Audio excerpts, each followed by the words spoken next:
तो good morning my dear students, कैसे आप सभी। आशा उम्मीद करता हूँ आप सभी स्वस्थ होंगे, मस्त होंगे और ज़बरदस्त तरीके से अपनी पढ़ाई में व्यस्त होंगे। माय डियर स्टूडेंट्स, बीएसटीसी 2026 जिसकी एग्ज़ाम 20 मई 2026 को है, जिसमें आज दिनांक हो चुकी है 15 मई। आज हम 15 मई हो चुकी है। मात्र 5 दिन आपके पास शेष है। 5वें दिन तो वैसे एग्ज़ाम ही है। आपके पास मात्र 5 या 4 दिन शेष बचे हैं आपके पास।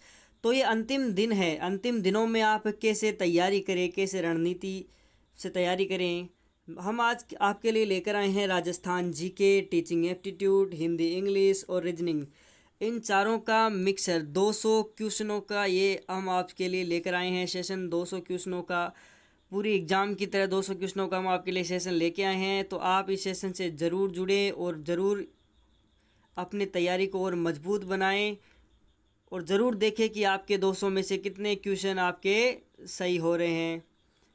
तो बढ़ते हैं आज के हमारे सेशन में हम आगे। पद का निर्वहन भैरव सिंह शेखावत ने नहीं किया कि निम्न में से कौन सा पद है जिनका निर्वहन भैरव सिंह शेखावत साहब ने नहीं किया। तो भैरव सिंह शेखावत साहब हमारे राजस्थान के मुख्यमंत्री भी रहे हैं, भारत के उपराष्ट्रपति भी रहे हैं, राजस्थान विधानसभा में प्रोटेम स्पीकर भी रहे हैं, लेकिन राजस्थान की विधानसभा में अध्यक्ष भैरव सिंह शेखावत साहब भी नहीं रहे। हमारे भैरव सिंह शेखावत जी राजस्थान की विधानसभा में अध्यक्ष नहीं रहे दोस्तों। बाकी इन तीनों पदों पर वो रह चुके हैं, इन तीनों पदों का निर्वहन वो कर चुके हैं, लेकिन अध्यक्ष पद का निर्वहन वो नहीं किया है। आज का दूसरा प्रश्न है कि किस लोक देवता को राजस्थान में शेषनाग का अवतार कहते हैं। कि किस लोक देवता को राजस्थान में शेषनाग का अवतार कहते हैं दोस्तों।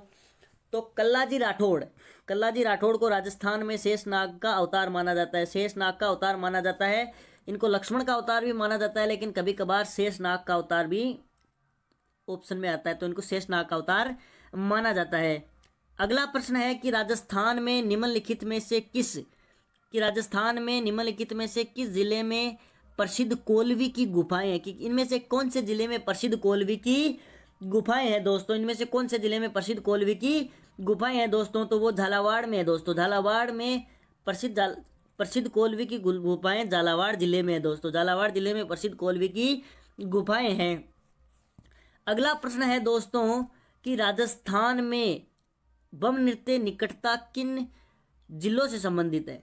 कि जो बम नृत्य है वो निकटता से किन जिलों से संबंधित है दोस्तों। कि बम नृत्य निकटता से किन जिलों से संबंधित है दोस्तों।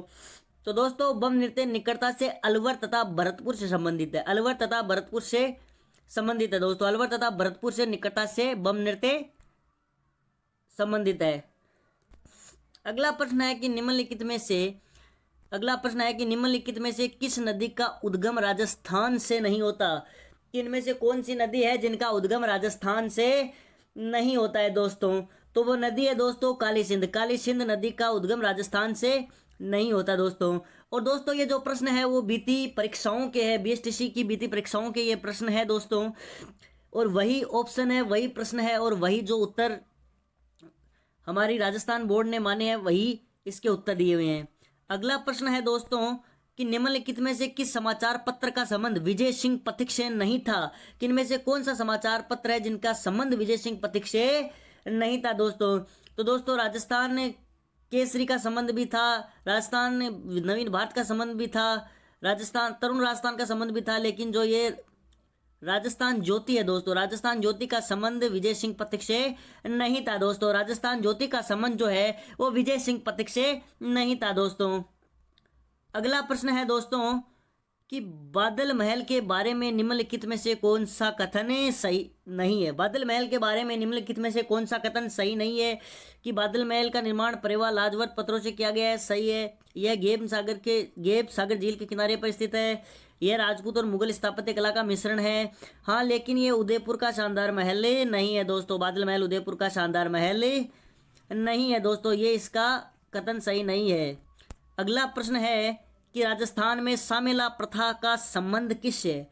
कि राजस्थान में सामेला प्रथा है राजस्थान में, वो किससे संबंधित है दोस्तों। तो राजस्थान में सामेला प्रथा विवाह से संबंधित है। सामेला प्रथा विवाह से संबंधित है दोस्तों। राजस्थान में विवाह से संबंधित है सामेला प्रथा। अगला प्रश्न है दोस्तों कि निम्नलिखित में से किस कला विद्या में अपने अमूल्य योगदान के लिए श्रीलाल जोशी को पद्मश्री से सम्मानित किया गया, कि श्रीलाल जोशी को पद्मश्री से सम्मानित किया गया। तो दोस्तों श्रीलाल जोशी जो है वो फड़ पेंटिंग के कलाकार थे और इसी काम के लिए उन्हें पद्मश्री से सम्मानित किया गया। फड़ पेंटिंग के लिए उन्हें पद्मश्री से सम्मानित किया गया। 10वां प्रश्न है दोस्तों कि राजस्थान के किसान आंदोलन के संदर्भ में कौन सा सुमेलित नहीं है, कि राजस्थान के किसान आंदोलन के संबंध में कौन सा सुमेलन सही नहीं है, कि साधु सीताराम दास बिजोलिया किसान आंदोलन, रामनारायण चौधरी बेगू किसान आंदोलन और चौधरी यासीन खान मेव किसान आंदोलन। लेकिन जो ये फौजी लम्बदार है ये किस गड़साना किसान आंदोलन से संबंधित नहीं है दोस्तों। ये आपका गलत हो जाएगा कि ये गड़साना किसान आंदोलन से संबंधित नहीं है दोस्तों। अगला प्रश्न है कि निम्नलिखित में से कौन महात्मा गांधी के 5वें पुत्र के रूप में प्रसिद्ध है, कि इनमें से कौन है जो महात्मा गांधी के 5वें पुत्र के रूप में प्रसिद्ध है दोस्तों। तो दोस्तों महात्मा गांधी के 5वें पुत्र गुलाम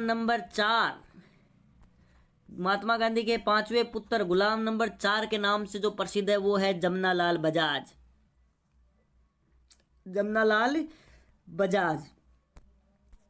अगला प्रश्न है दोस्तों कि भारत में बाजरा उत्पादन राज्यों की सूची में, कि भारत के बाजरा उत्पादन राज्यों की सूची में राजस्थान का कौन सा स्थान है, कि भारत में बाजरा उत्पादन की सूची में राजस्थान का कौन सा स्थान है दोस्तों।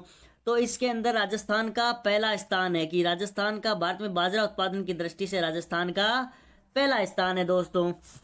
अगला प्रश्न है कि संप सभा की स्थापना किसने की, कि संप सभा की स्थापना किसने की दोस्तों। 13वां प्रश्न है कि संप सभा की स्थापना किसने की। तो दोस्तों संप सभा की स्थापना की गुरु गोविंद गिरी ने संप सभा की स्थापना की है दोस्तों अगर अभी तक आपको क्लास यूजफुल लगी है और आगामी क्लासों के लिए इस चैनल को सब्सक्राइब जरूर करें और बेल आइकन को जरूर प्रेस करें ताकि आगे आने क्लासों की अपडेट आपको नियमित रूप से मिलती रहे। 14वां प्रश्न है कि रानी दादी सती माता का मंदिर किस जिले में स्थित है, कि रानी दादी सती माता का जो मंदिर है वो किस जिले में स्थित है दोस्तों। तो वो स्थित है झुंझुनू जिले में, वो झुंझुनू जिले में स्थित है दोस्तों, झुंझुनू जिले में स्थित है।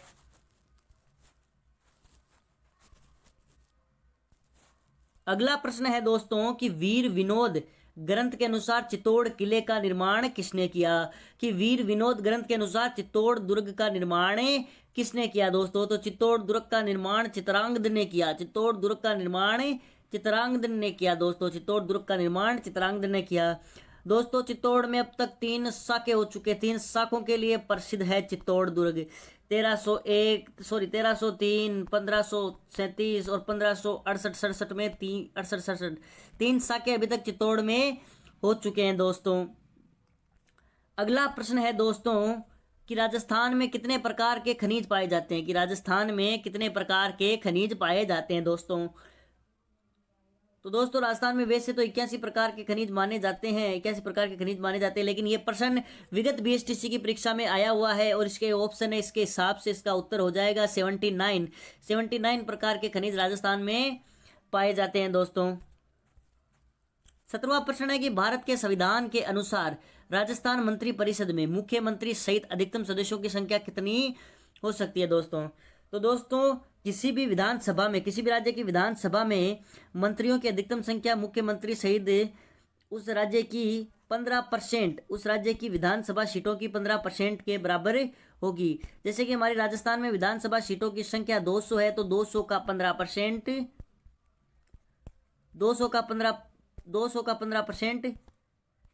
30 होता है दोस्तों। तो इस हिसाब से इसका उत्तर हो जाएगा 30। 200 का 15% 30 होता है दोस्तों, तो इसका उत्तर हो जाएगा 30। 18वां प्रश्न है दोस्तों कि निम्न में से कौन सा युग्म राजस्थान की जलवायु से संबंधित नहीं है दोस्तों, कि निम्न में से कौन सा युग्म राजस्थान की जलवायु से संबंधित नहीं है। तो आर्द्र जलवायु कोटा, उदयपुर, राजसमंद। उपाद्र जलवायु जयपुर, अजमेर, सीकर। अर्ध शुष्क जलवायु बीकानेर, बाड़मेर, चूरू। लेकिन ये जो शुष्क जलवायु है वो भरतपुर, सवाईमाधोपुर और धौलपुर। ये संबंध सुमेलित सही नहीं है दोस्तों, सही सुमेलित नहीं है दोस्तों। अगला प्रश्न है कि लोकायुक्त को प्रभावी बनाने के लिए 2014 में, लोकायुक्त को प्रभावी बनाने के लिए 2014 में किसकी अध्यक्षता में एक समिति का गठन किया गया? कि लोकायुक्त को प्रभावी बनाने के लिए किसकी अध्यक्षता में एक समिति का गठन किया गया? तो दोस्तों किसकी अध्यक्षता में एक समिति का गठन किया गया? तो वो किया गया नरपतमल लोढ़ा की अध्यक्षता में एक समिति का गठन किया गया। तो आज के हमारी क्लास का अंतिम प्रश्न है कि 1857 की क्रांति राजस्थान में 1857 के विद्रोह का प्रारंभ कहाँ से हुआ? विद्रोह का आरंभ कहाँ से हुआ दोस्तों? तो राजस्थान में 1857 की क्रांति का आरंभ नसीराबाद छावनी से हुआ। राजस्थान में 1857 की क्रांति का आरंभ नसीराबाद छावनी से हुआ दोस्तों। तो दोस्तों है कि राजस्थान में अनुसूचित जाति के लिए लोकसभा और राज्य विधानसभा में आरक्षित स्थानों की क्रमशः संख्या है कि राजस्थान में अनुसूचित जाति के लिए लोकसभा और राज्य विधानसभा में आरक्षित स्थानों की संख्या है। तो दोस्तों वो है 4 और 34। 4 हमारे लोकसभा में और 34 हमारी राज्य विधानसभा में आरक्षित स्थानों की संख्या है अनुसूचित जाति के लिए। हमारा 22वां प्रश्न है कि भारत के संविधान के अनुच्छेद 356 के अंतर्गत राजस्थान में कितनी बार राष्ट्रपति शासन लागू किया गया? अनुच्छेद 356 के अनुसार कि अगर जब राज्य की राज्य व्यवस्था अव्यवस्थित हो जाए तो उस समय राज्य की सभी शक्तियां केंद्र के हाथों में चली जाती है। और राजस्थान में अब तक 4 बार राष्ट्रपति शासन लग चुका है दोस्तों। राजस्थान में अब तक 4 बार राष्ट्रपति शासन लग चुका है। अगला 23वां प्रश्न है कि निम्नलिखित में से किसे मिर्जा राजा के रूप में जाना जाता है? कि किसे मिर्जा राजा के रूप में जाना जाता है दोस्तों निम्न में से जय सिंह को मिर्जा राजा के नाम से जाना जाता है, मिर्जा राजा के रूप में जाना जाता है जय सिंह को, कि मिर्जा राजा जय सिंह। अगला प्रश्न है दोस्तों कि 2011 की जनगणना के अनुसार राजस्थान में तीसरी सबसे ज्यादा धर्मावलंबी है। मतलब कि 2011 की जनगणना के अनुसार राजस्थान में तीसरा सबसे बड़ा धर्म कौन सा है?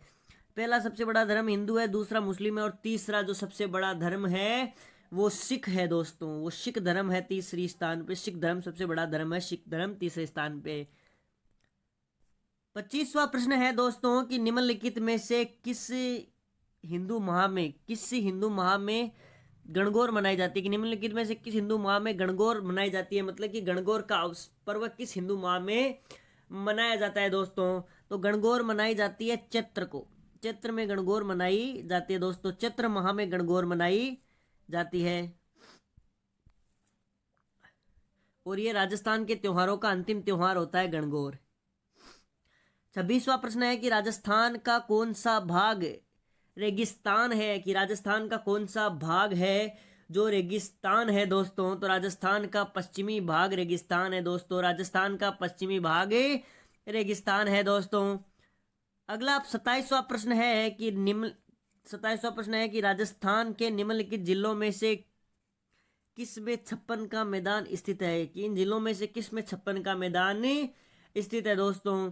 तो वो स्थित है प्रतापगढ़ और बांसवाड़ा में। प्रतापगढ़ और बांसवाड़ा क्षेत्र में 56 का मैदान स्थित है दोस्तों। प्रतापगढ़ और बांसवाड़ा क्षेत्र में 56 का मैदान स्थित है दोस्तों। 56 का मैदान स्थित है। माय डियर स्टूडेंट्स, अगर क्लास आपको यूजफुल लगी हो तो चैनल को सब्सक्राइब जरूर करें और बेल आइकन को दबाएं ताकि आगे आने वाली क्लासों की अपडेट आपको नियमित रूप से मिलती रहे। हमारा 28वां प्रश्न है कि राय बुढ़िया खेला पात्र किससे संबंधित है? कि राय बुढ़िया खेला जो पात्र है वो किससे संबंधित है? तो दोस्तों वो गौरी लोक नाट्य से संबंधित है। अगला 29वां प्रश्न है दोस्तों। 29वां प्रश्न है कि किस शासक के समय प्रसिद्ध शिल्पी मंडन राजस्थान में आगमन हुआ? कि किस शासक के समय प्रसिद्ध जो शिल्पी था मंडन, उसका राजस्थान में आगमन हुआ दोस्तों। कि कौन से शासनकाल, किस शासक के समय प्रसिद्ध शिल्पी मंडन का राजस्थान में आगमन हुआ? तो वो थे महाराणा कुंभा। महाराणा कुंभा राजस्थानी स्थापत्य कला का जिन्हें जनक माना जाता है, महाराणा कुंभा के समय प्रसिद्ध शिल्पी मंडन का राजस्थान में आगमन हुआ। तीसरा प्रश्न है दोस्तों कि लोंगेवाला वॉर मेमोरियल कहाँ स्थित है? कि लोंगेवाला वॉर मेमोरियल कहाँ स्थित है दोस्तों? तो इसका उत्तर हो जाएगा दोस्तों जैसलमेर में। कि लोंगेवाला वॉर मेमोरियल जैसलमेर में स्थित है दोस्तों। लोंगेवाला वॉर मेमोरियल जैसलमेर में स्थित है दोस्तों। अगला प्रश्न है 31वां प्रश्न है कि निम्न में से कौन सा युग्म सुमेलित नहीं है दोस्तों? कि निम्न में से कौन सा युग्म सुमेलित नहीं है दोस्तों? तो दोस्तों अलवर, मेवाती, झुंझुनू, शेखावाटी, हाड़ौती, झालावाड़ ये सभी है, लेकिन ये भरतपुर जो है वो ढूंढाड़ी नहीं है दोस्तों, ये सुमेलित नहीं है दोस्तों। ये दोस्तों बीती परीक्षा में आए हुए प्रश्न है जिनको आज हम यहाँ पर हल कर रहे हैं। अगला प्रश्न है कि पुस्तक और उनके लेखक के निम्नलिखित युग में से कौन सा सुमेलित नहीं है? कि पुस्तक और लेखक के रूप में कौन सा निम्नलिखित में से सुमेलित नहीं है? तो इनमें से सुमेलित नहीं है वो है आनंद विलास हरिभूषण। आनंद विलास हरिभूषण द्वारा रचित ग्रंथ नहीं है, पुस्तक नहीं है। आनंद विलास हरिभूषण द्वारा लिखित पुस्तक नहीं है दोस्तों। 33वां प्रश्न है कि राजस्थान की निम्न में से कौन सी जाति मुख्यतः चरी नृत्य प्रस्तुत करती है? कि राजस्थान की कौन सी जाति है निम्न में से जो चरी नृत्य प्रस्तुत करती है दोस्तों? तो वो है गुजर। गुजर जनजाति ऐसी है जो चरी नृत्य प्रस्तुत करती है। 34वां प्रश्न है दोस्तों कि जनगणना 2011 के अनुसार राजस्थान में पशुधन का कितना प्रतिशत है? कि जनगणना 2011 के अनुसार राजस्थान में पशुधन का कितना प्रतिशत है दोस्तों? तो जनगणना 2011 के अनुसार राजस्थान में पशुधन का 11.26% है। अगला प्रश्न है दोस्तों 35वां प्रश्न कि निम्न में से कौन सा किला कुंवारा किला के नाम से जाना जाता है? कि इनमें से कौन सा किला है जो कुंवारा किला के नाम से जाना जाता है दोस्तों? तो वो है दोस्तों बाला किला। बाला किला को कुंवारा किला के नाम से भी जाना जाता है दोस्तों। बाला किला को कुंवारा किला के नाम से जाना जाता है। 36वां प्रश्न है दोस्तों कि निम्नलिखित में से किस स्थान पर 1885 में अंग्रेजी साप्ताहिक पत्र राजस्थान टाइम्स प्रकाशित होना शुरू हुआ? कि निम्नलिखित में से किस स्थान पर 1885 में अंग्रेजी साप्ताहिक पत्र राजस्थान टाइम्स प्रकाशित होना शुरू हुआ? तो वो स्थान था अजमेर। अजमेर से यह साप्ताहिक समाचार पत्र राजस्थान टाइम्स प्रकाशित होना शुरू हुआ। 37वां प्रश्न है कि जनगणना 2011 के अनुसार राजस्थान की महिला साक्षरता दर क्या है? जनगणना 2011 के अनुसार राजस्थान की महिला साक्षरता दर क्या है? तो जनगणना 2011 के अनुसार महिला साक्षरता दर जो है वो है 52.12%। 52.12% महिला साक्षरता दर है राजस्थान की। 38वां प्रश्न है कि महाकवि माघ द्वारा रचित शिशुपाल वध किस शताब्दी की रचना है? कि महाकवि माघ द्वारा रचित शिशुपाल वध किस शताब्दी की रचना है दोस्तों? तो वो 8वीं सदी की रचना है। 8वीं सदी या 8वीं शताब्दी की रचना है दोस्तों। अगला प्रश्न है कि स्वतंत्रता आंदोलन में राजस्थान के शहीदों के संदर्भ में निम्नलिखित में से कौन सा सुमेलित नहीं है? तो सागरमल गोपा जैसलमेर से थे, प्रताप सिंह बारठ शाहपुरा से थे, रूपाजी धाकड़ बेगू से थे, लेकिन नानक जी भील डूंगरपुर से नहीं थे दोस्तों। नानक जी भील डूंगरपुर से नहीं थे, ये सुमेलित नहीं है। इसका 40वां प्रश्न ये है कि स्वतंत्रता आंदोलन में राजस्थान के शहीदों के संदर्भ में निम्नांकित में से कौन सा सुमेलित नहीं है? कि स्वतंत्रता आंदोलन में राजस्थान के शहीदों के संदर्भ में कौन सा सुमेलित नहीं है? तो सागरमल गोपा जैसलमेर से ही थे, प्रताप सिंह बारठ शाहपुरा से थे, रूपाजी धाकड़ बेगू से थे, लेकिन नानक जी भील डूंगरपुर से नहीं थे। तो ये आपका ऑप्शन हो जाएगा, ये सुमेलित नहीं है, नानक जी भील डूंगरपुर से नहीं थे। अगला 41वां प्रश्न है कि राजस्थान की अरावली पर्वत श्रृंखला का विस्तार है, कि राजस्थान की अरावली पर्वत श्रृंखला का विस्तार है। तो दोस्तों राजस्थान की अरावली पर्वत श्रृंखला का विस्तार उत्तर पूर्व से दक्षिण पश्चिम की ओर राजस्थान की अरावली पर्वतमाला का विस्तार है। अरावली पर्वत श्रृंखला का विस्तार है उत्तर पूर्व से दक्षिण पश्चिम की। और हमारा 42वां प्रश्न है कि राजस्थान में सबसे पहला सीमेंट कारखाना कहाँ स्थापित किया गया, कि राजस्थान में सबसे पहला सीमेंट कारखाना कहाँ स्थापित किया गया, तो वो किया गया लाखेरी बूंदी में। लाखेरी बूंदी में राजस्थान का सबसे पहला सीमेंट कारखाना स्थापित किया गया। 43वां प्रश्न है कि निम्नलिखित में से किस मंदिर को चूहों के मंदिर के रूप में जाना जाता है, चूहों के मंदिर के रूप में जाना जाता है। तो माय डियर स्टूडेंट, जैसा कि आप सभी जानते हैं कि करणी माता मंदिर, देशनोक बीकानेर करणी माता मंदिर को चूहों का मंदिर भी जाना जाता है, और करणी माता का एक उपनाम भी है चूहों की देवी, जिसमें सफ़ेद चूहों के दर्शन शुभ माने जाते हैं, जिन्हें काबा कहते हैं। अगला प्रश्न है कि किस वर्ष में राजस्थान की प्रथम सहकारी कृषि बैंक की स्थापना हुई, कि किस वर्ष में राजस्थान की प्रथम सहकारी कृषि बैंक की स्थापना हुई दोस्तों, तो वो हुई है 1904 ईस्वी में। 1904 ईस्वी में राजस्थान की प्रथम सहकारी कृषि बैंक की स्थापना हुई 1904 ईस्वी में। 45वां प्रश्न है कि निम्नलिखित में से कौन सा दाबू प्रिंट के लिए प्रसिद्ध है, निम्नलिखित में से कौन सा दाबू प्रिंट के लिए प्रसिद्ध है दोस्तों, तो दाबू प्रिंट के लिए प्रसिद्ध है लाखेरी बूंदी। लाखेरी बूंदी दाबू प्रिंट के लिए प्रसिद्ध है, और राजस्थान का पहला सीमेंट कारखाना भी लाखेरी बूंदी में स्थापित हुआ। पहला सीमेंट कारखाना भी लाखेरी बूंदी में स्थापित हुआ, और दाबू प्रिंट के लिए भी लाखेरी बूंदी ही प्रसिद्ध है।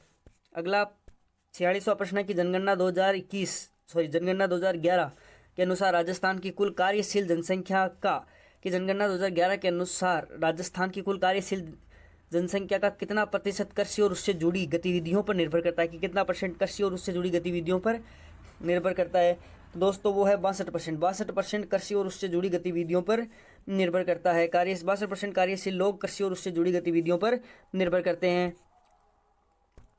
47वां प्रश्न है कि राजस्थान की पहली नहर सिंचाई परियोजना किसे माना जाता है, कि राजस्थान की पहली सिंचाई नहर परियोजना किसे माना जाता है, तो वो माना जाता है गंग नहर परियोजना। गंग नहर परियोजना महाराजा गंगा सिंह द्वारा बनाई गई गंग नहर परियोजना को राजस्थान की पहली सिंचाई परियोजना के रूप में जाना जाता है। माय डियर स्टूडेंट्स, अगर अभी तक आप इस वीडियो में बने हुए हैं तो एक बार चैनल को सब्सक्राइब जरूर करें और बेल आइकन को जरूर दबाएं, ताकि आगे आने वाली क्लासों की अपडेट आपको नियमित रूप से मिलती रहे। हमारा 48वां प्रश्न है कि पृथ्वीराज रासो किसके द्वारा लिखा गया, कि पृथ्वीराज रासो किसके द्वारा लिखा गया, तो पृथ्वीराज रासो ग्रंथ है जिसके अंदर पृथ्वीराज थर्ड के बारे में पृथ्वीराज थर्ड के बारे में लिखा हुआ है, पृथ्वीराज चौहान के बारे में लिखा हुआ है। और ये ग्रंथ जो है वो पृथ्वीराज चौहान के ही दरबारी कवि चंद्रबरदाई द्वारा लिखा गया, पृथ्वीराज के ही दरबारी कवि चंद्रबरदाई द्वारा ये ग्रंथ लिखा गया है। अगला प्रश्न है कि राजस्थान और मध्य प्रदेश की सीमा पर स्थित रेलवे स्टेशन का नाम है, कि राजस्थान और मध्य प्रदेश की सीमा पर स्थित रेलवे स्टेशन का नाम है दोस्तों, तो उस रेलवे स्टेशन का नाम है भवानी मंडी। भवानी मंडी उस रेलवे स्टेशन का नाम है जो राजस्थान और मध्य प्रदेश की सीमा पर स्थित रेलवे स्टेशन है, उसका नाम है भवानी मंडी। आज का हमारी सीरीज का 50वां प्रश्न है कि निम्न में से किस स्थान पर अंग्रेजों की छावनी नहीं थी। ये बात 1857 की क्रांति के समय की है, 1857 की क्रांति के समय की है, कि उस समय कौन सी छावनी इनमें से नहीं थी, तो उस समय राजस्थान की जो छावनियों में थी उनमें नीमच छावनी भी थी, देवली भी थी, नसीराबाद भी थी, लेकिन शाहपुरा में अंग्रेजों की कोई सैनिक छावनी नहीं थी। 1857 कि एक शिक्षक स्वयं और शिक्षार्थियों की रचनात्मकता का कैसे विकास कर सकता है, कि एक शिक्षक जो है वो स्वयं में और विद्यार्थियों में रचनात्मकता का विकास कैसे कर सकता है, कि किसी रचनात्मक कार्य की प्रशंसा करके, नए लक्ष्य निर्धारित करके, नई अद्यतन जानकारी देकर, या फिर विरोचित खेल कर। तो इसका ऑप्शन हो जाएगा ऑप्शन डी हो जाएगा विचारोत्तेजित खेल कर। अगला प्रश्न है कि WHO द्वारा मूल जीवन कौशल में किसे शामिल नहीं किया गया। WHO द्वारा मूल जीवन कौशल में किसे शामिल नहीं किया गया है दोस्तों, तो WHO द्वारा मूल जीवन कौशल में गणितीय कौशल को शामिल नहीं किया गया है, गणितीय कौशल को मूल जीवन कौशल में शामिल नहीं किया गया है। अगला प्रश्न है कि बालिका शिक्षा को महत्व देने का प्रमुख कारण क्या है, कि बालिका शिक्षा को महत्व देने के प्रमुख कारण क्या है, तो इसका प्रमुख कारण है समाज में सामाजिक बदलाव में महिलाओं की महत्वपूर्ण भूमिका। इसका कारण है सामाजिक बदलाव में महिलाओं की भूमिका। सामाजिक बदलाव में महिलाओं की भूमिका इसका कारण है, इसका प्रमुख कारण है। अगला प्रश्न है कि निम्नलिखित में से कौन सी मूल्यांकन विधि पक्षपातपूर्ण एवं व्यक्तिनिष्ठ हो सकती है? कि इनमें से कौन सी विधि जो है वो पक्षपातपूर्ण या व्यक्तिनिष्ठ हो सकती है? तो वो अवलोकन विधि है। अवलोकन विधि पक्षपातपूर्ण और व्यक्तिनिष्ठ हो सकती है। अवलोकन विधि पक्षपातपूर्ण और व्यक्तिनिष्ठ हो सकती है। अगला प्रश्न है कि विद्यार्थियों को अध्ययन के लिए प्रेरित करने हेतु कौन सा तरीका उचित है? कि विद्यार्थियों को अध्ययन के लिए प्रेरित करने का कौन सा तरीका सबसे उचित है? तो वो है विद्यार्थियों को फीडबैक देकर। विद्यार्थियों को फीडबैक देना, ये सबसे उचित तरीका है। अगला है बालकों में किसी भी व्यवसाय के प्रति पूर्व धारणा का विकास होता है। कि बालकों में किसी भी व्यवसाय के प्रति पूर्व धारणा का विकास होता है, तो वो होता है अभिभावकों को द्वारा बालकों में किसी भी व्यवसाय की पूर्व धारणा का विकास होता है। अगला प्रश्न है कि नई गतिविधियों और उत्पादक कार्यों में संलग्नता के लिए पहल को प्रोत्साहित करने के लिए एक अध्यापक के तौर पर आप क्या करेंगे? एक अध्यापक के तौर पर आप क्या करेंगे? तो विद्यार्थियों को स्वतंत्र एवं जिम्मेदारी दिखाने का मौका देंगे। कि विद्यार्थियों को स्वतंत्रता एवं जिम्मेदारी दिखाने का मौका देते हैं। अगला प्रश्न है कि एक शिक्षक की सबसे महत्वपूर्ण चुनौती क्या है? एक शिक्षक की सबसे महत्वपूर्ण चुनौती क्या है? शिक्षण की सबसे महत्वपूर्ण चुनौती है शिक्षण अधिगम प्रक्रिया को मनोरंजक बनाना। कि शिक्षण अधिगम प्रक्रिया को मनोरंजक बनाना, ये सबसे महत्वपूर्ण चुनौती है एक शिक्षक के तौर पे। अगला प्रश्न है कि कक्षा का माहौल कैसा नहीं होना चाहिए? कि कक्षा का माहौल नहीं होना चाहिए, कैसा नहीं होना चाहिए? भरोसेमंद, धमकी भरा, ध्यान रखने वाला है, सम्मानपूर्ण। तो कक्षा का माहौल धमकी भरा नहीं होना चाहिए। कक्षा का माहौल धमकी भरा नहीं होना चाहिए। अगला प्रश्न है यदि एक विद्यार्थी देर से आता है तो अध्यापक को चाहिए कि वह उसे घर भेज दे। कक्षांत नहीं, ये कालांश है।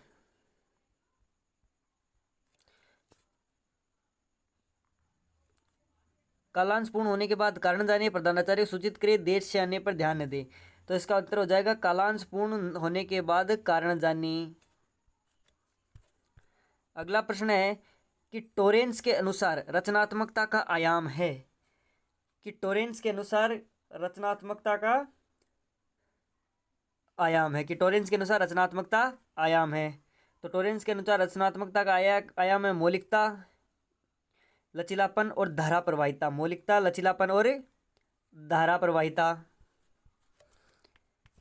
अगला प्रश्न है कि एक अध्यापक के रूप में आप अपने संप्रेषण को प्रभावी बनाने हेतु क्या करेंगे?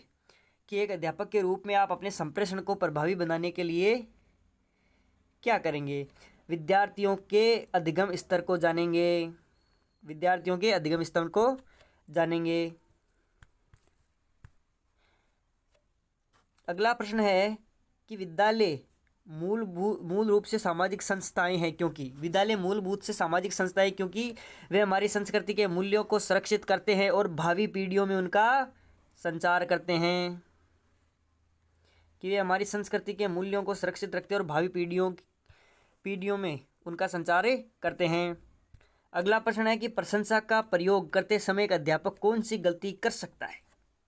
कि प्रशंसा का प्रयोग करते समय एक अध्यापक कौन सी गलती कर सकता है? तो वो अध्यापक कर सकता है असफलता को संतुलित करने के लिए विद्यार्थी की अवांछनीय प्रशंसा।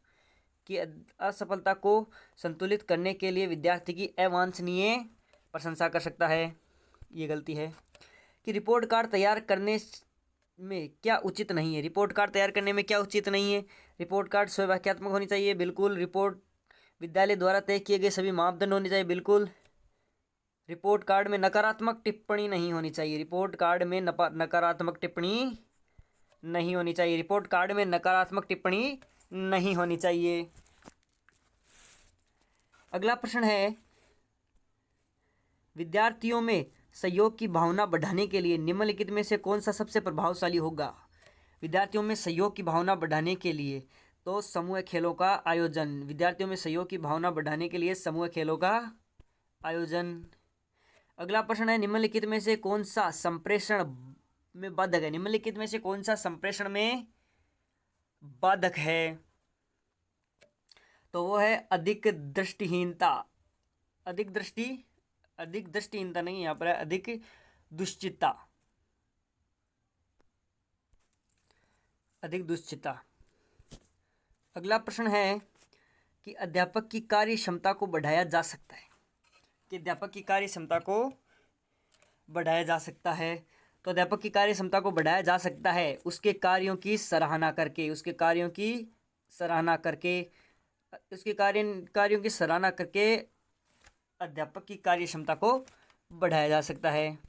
अगला प्रश्न है, विद्यालय में पाठ्य सहगामी क्रियाओं का सर्वाधिक महत्वपूर्ण उद्देश्य क्या है? पाठ्य सहगामी क्रियाएं जिसमें खेल कूद, वाद विवाद, प्रतियोगिताएं सब कुछ शामिल होता है। तो उसका मुख्य उद्देश्य है बच्चों का सर्वांगीण विकास इसका मुख्य उद्देश्य है।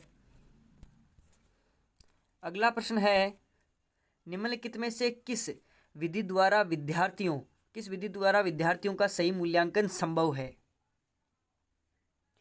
कि निम्नलिखित में से किस विधि द्वारा विद्यार्थियों का सही मूल्यांकन संभव है? तो वो है सतत मूल्यांकन विधि द्वारा विद्यार्थियों का सही मूल्यांकन संभव है। तो सतत विधि द्वारा विद्यार्थियों का सही मूल्यांकन संभव है। अगला प्रश्न है, एक अध्यापक के रूप में आप प्राथमिकता देंगे। एक अध्यापक के रूप में आप प्राथमिकता किसे देंगे? तो बच्चों में आलोचनात्मक और सृजनात्मक चिंतन के विकास को। कि बच्चों में आलोचनात्मक और सृजनात्मक विकास को हम सर्वप्रथम प्राथमिकता देंगे एक अध्यापक के तौर पे। अगला प्रश्न है कि एक नेता को कैसा होना चाहिए? अस्पष्ट, कंजूस, कठोर नहीं, लचीला या गतिशील। एक नेता को गतिशील या लचीला होना चाहिए।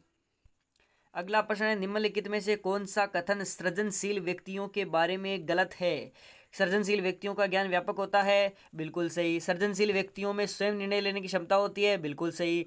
सृजनशील व्यक्तियों के विचार तथा कार्यों में लचीलापन देखने को मिलता है, बिल्कुल सही। सृजनशील व्यक्ति अधिकतर पारंपरिक होते हैं और अस्पष्ट विचारों में रुचि नहीं लेते। नहीं, ये ऐसा नहीं है, ये गलत है। अगला है, कक्षा में ध्यानाकर्षण बनाए रखने के लिए शिक्षक को चाहिए कि वह कक्षा में ध्यानाकर्षण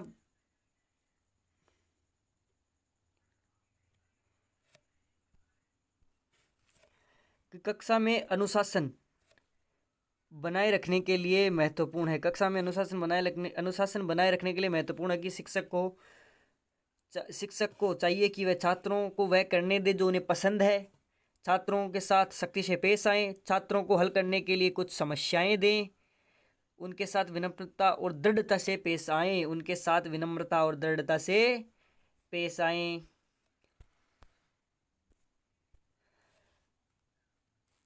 अगला प्रश्न है कि नवीन, मौलिक एवं उपयुक्त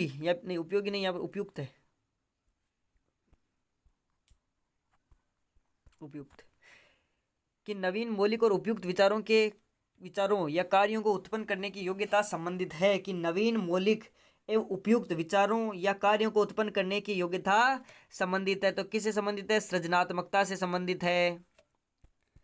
अगला प्रश्न है कि डिसलेक्सिया संबंधित है। डिसलेक्सिया एक रोग है जो कि पढ़ने के विकार से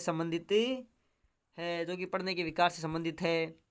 अगला प्रश्न है कि निम्नलिखित में से कौन सी रणनीति सीखने के लिए अभिप्रेरणा की सहायता करती है? कि निम्नलिखित में से कौन सी रणनीति सीखने के लिए अभिप्रेरणा की सहायता करती है? तो वो है स्पष्ट लक्ष्य एवं दिशा देना। अगला है कि ग्रीष्म काल में व्यवसायिक संवर्धन कार्यक्रम आयोजित किया जाता है। इस स्थिति में आप क्या करेंगे? प्रशिक्षण हेतु कोशिश करेंगे कि परिवार को समय दें और व्यवसायिक संवर्धन कार्यक्रम में भी भाग लें। किसी भी माध्यम से व्यवसायिक किसी भी माध्यम से व्यवसायिक संवर्धन कार्यक्रम में जाने से बचने का प्रयास करें। 9 पॉजिटिव आंसर देना है। प्रशिक्षण हेतु निर्धारित समय कार्यक्रमों को स्थगित करके व्यवसायिक संवर्धन में भाग लें और व्यवसायिक संवर्धन कार्यक्रम में जाएंगे किंतु पूर्ण समय न बैठकर जल्दी से वापस आ जाएंगे, ये भी गलत है। तो आपका एक ए और सी में से सी हो जाएगा आपका कि प्रशिक्षण हेतु पूर्व निर्धारित कार्यक्रमों को स्थगित करें और व्यवस्थित रूप से संवर्धन कार्यक्रम में जाएंगे। अगला है कि निम्नलिखित में से कौन सा सतत व्यापक मूल्यांकन प्रणाली CCE के मूल्यांकन से सम्मिलित नहीं है। कि इनमें से कौन सा CCE सतत व्यापक मूल्यांकन प्रणाली में शामिल नहीं है? तो वो है परिवार कार्य क्षेत्र। परिवार कार्य क्षेत्र इसमें शामिल नहीं है। अगला प्रश्न है कि प्रभावी संप्रेषण के लिए संदेश नहीं होना चाहिए। प्रभावी संप्रेषण के लिए संदेश नहीं होना चाहिए। कैसा नहीं होना चाहिए? अनेकार्थक नहीं होना चाहिए। प्रभावी संप्रेषण के लिए संदेश स्पष्ट होना चाहिए, विनम्र, संवेदनशील होना चाहिए, लेकिन अनेकार्थक नहीं होना चाहिए। अगला प्रश्न है अधिगम के बारे में कौन सा सही नहीं है? अधिगम के बारे में कौन सा सही नहीं है? अधिगम एक सतत प्रक्रिया है, अधिगम उद्देश्य पूर्ण है, अधिगम परिपक्वता है, अधिगम परिवर्तन है। इनमें सही नहीं है। अधिगम परिपक्वता नहीं है। अधिगम परिपक्वता नहीं है। अगला है एक अध्यापक की सर्वाधिक रुचि होनी चाहिए। अध्यापक की सर्वाधिक रुचि होनी चाहिए तो वो विद्यार्थियों के सर्वांगीण विकास में। अध्यापक की सर्वाधिक रुचि होनी चाहिए विद्यार्थियों के सर्वांगीण विकास में। अगली है छात्रों में शैक्षिक प्रदर्शन में सुधार किया जा सकता है। छात्रों के शैक्षिक प्रदर्शन में सुधार किया जा सकता है यदि माता पिता को प्रोत्साहित किया जाए कि वे अपने बच्चों के काम का प्रशिक्षण करें, ये भी ठीक है। अतिरिक्त ट्यूशन की व्यवस्था करें, अपने बच्चों को आवश्यक संसाधन उपलब्ध कराएं, बच्चों की प्रगति के बारे में शिक्षकों से अक्सर बातचीत करते रहें कि बच्चों की प्रगति के बारे में शिक्षक से अक्सर बातचीत करते रहें। अगला प्रश्न है कि अनुभव पर आधारित व्यवहार में अपेक्षित स्थायी परिवर्तन को कहा जाता है। कि अनुभव पर आधारित व्यवहार में अपेक्षित स्थायी परिवर्तन को कहा जाता है। क्या कहा जाता है? अधिगम कहा जाता है। अगला प्रश्न है यदि आपको सामान्य छात्र के साथ साथ एक दिव्यांग छात्र को पढ़ाने का अवसर मिले तो आप उसे कक्षा में किस प्रकार प्रशिक्षण देना चाहेंगे? उस पर अतिरिक्त ध्यान नहीं देंगे, कक्षा में सहानुभूतिपूर्वक उसका ध्यान रखेंगे, सोचेंगे कि यह उसके भाग्य में, अतः आप कुछ नहीं कर सकते, उसके लिए आगे की पंक्ति में सीट की व्यवस्था करेंगे और सुविधाजनक गति से अध्यापन का प्रयास करेंगे। इसका आंसर हो जाएगा डी कि उसकी पंक्ति में आगे की सीट पर बैठने की व्यवस्था करेंगे और ध्यानपूर्वक की उसकी सुविधा के अनुसार पढ़ाने की गति या स्पीड रखेंगे। अगला प्रश्न है कि कुशल नेतृत्व की सफलता का रहस्य है। कि कुशल नेतृत्व की सफलता का रहस्य है तो वो है समूह में आपसी विश्वास, समूह में सामंजस्य की उपस्थिति, समूह हित की गतिविधि, समूह में उदासीनता। तो उसका उत्तर हो जाएगा समूह में आपसी विश्वास। समूह में आपसी विश्वास।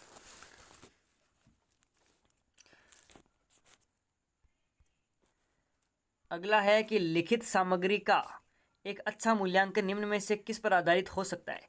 कि लिखित सामग्री का एक अच्छा मूल्यांकन निम्न में से किस पर आधारित हो सकता है? जो पढ़ा जाता है उसे पुनः पेश करने की क्षमता पर, भाषाई अभिव्यक्ति पर, भाषाई और तार्किक अभिव्यक्ति पर, विषय की समझ पर। तो वो हो सकता है भाषाई एवं तार्किक अभिव्यक्ति पर। भाषाई एवं तार्किक अभिव्यक्ति पर।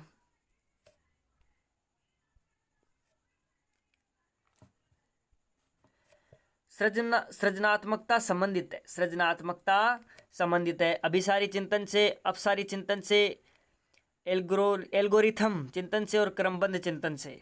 तो सृजनात्मकता संबंधित है अपसारी चिंतन से। सृजनात्मकता संबंधित है अपसारी चिंतन से। सृजनात्मकता संबंधित है अपसारी चिंतन से। अगला है जब कुछ छात्र जानबूझकर शरारत करके कक्षा का अनुशासन भंग करने का प्रयास करते हैं तो आप शिक्षक के रूप में क्या भूमिका निभाएंगे? कि जब कुछ छात्र जानबूझकर शरारत करके कक्षा का अनुशासन को भंग करने का प्रयास कर रहे हैं तो आप शिक्षक के रूप में क्या भूमिका निभाएंगे? छात्रों को कक्षा से निकाल देंगे, उन छात्रों को अन्य छात्रों से पृथक कर देंगे, अपनी शक्तियों का प्रयोग करके विद्यार्थियों को सुधारेंगे, उन्हें आत्मनिरीक्षण का अवसर देंगे और उनके व्यवहार में सुधार करेंगे। इसका आंसर हो जाएगा डी कि उन्हें आत्मनिरीक्षण का अवसर देंगे और उनके व्यवहार में सुधार करेंगे। अगला है, एक अध्यापक पाठ को पूरा होते ही एक परीक्षा लेता है, यह परीक्षा कहलाएगी। कि कोई अध्यापक है, कल को आप अध्यापक बनोगे, कि एक अध्यापक है जो पाठ पूरा होते ही एक परीक्षा लेता है, तो उस परीक्षा को क्या कहेंगे? इकाई प्रशिक्षण, मूल्य प्रशिक्षण, अभिवर्ती प्रशिक्षण और ज्ञान प्रशिक्षण। तो उसको कहेंगे इकाई प्रशिक्षण। की एक यूनिट का टेस्ट लेना, यूनिट टेस्ट, इकाई प्रशिक्षण। अगला प्रश्न है कि निम्नलिखित में से कौन सी एक अच्छी उपलब्धि का विशेषता हो सकती है? कि निम्नलिखित में से कौन सी एक अच्छी उपलब्धि प्रशिक्षण की विशेषता है? कि निम्नलिखित में से कौन सी एक अच्छी उपलब्धि प्रशिक्षण की विशेषता है? तो वह विश्वसनीयता, वैधता और निष्पक्षता। विश्वसनीयता, वैधता और निष्पक्षता।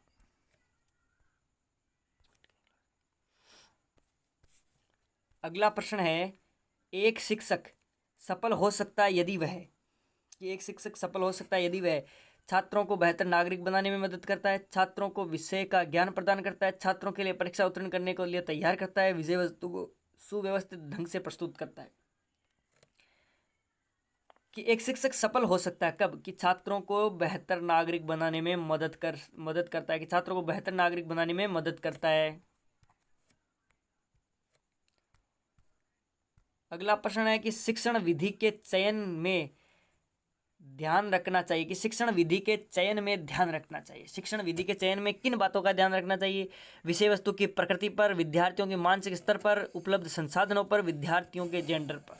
तो शिक्षण विधि के चयन के समय ध्यान रखना चाहिए विषय वस्तु की प्रकृति पर।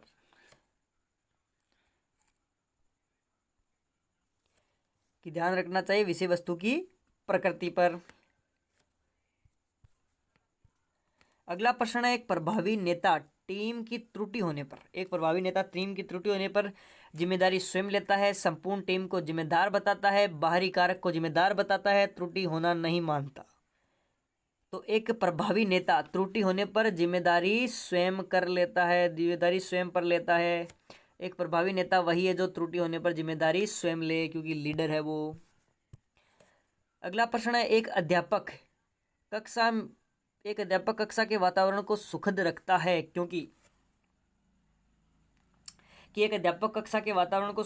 क्योंकि विद्यार्थी प्रधानाचार्य को शिकायत न कर दें, समय आसानी से गुजर जाएं, सुखद मनोदशा में विद्यार्थी बेहतर सीखते हैं, विद्यार्थी चुप रहें और वह अपना व्यक्तिगत कार्य कर सकें। तो इसका उत्तर हो जाएगा सी, सुखद मनोदशा में विद्यार्थी बेहतर सीखता है। कि सुखद मनोदशा में विद्यार्थी बेहतर सीखता है। अगला प्रश्न है कि निम्नलिखित में से कौन सा सृजनात्मकता को विद्यार्थियों में प्रोत्साहित करता है? कि निम्नलिखित में से कौन सा सृजनात्मकता को विद्यार्थियों में प्रोत्साहित करता है? तो वो है मस्तिष्क उद्वेलन।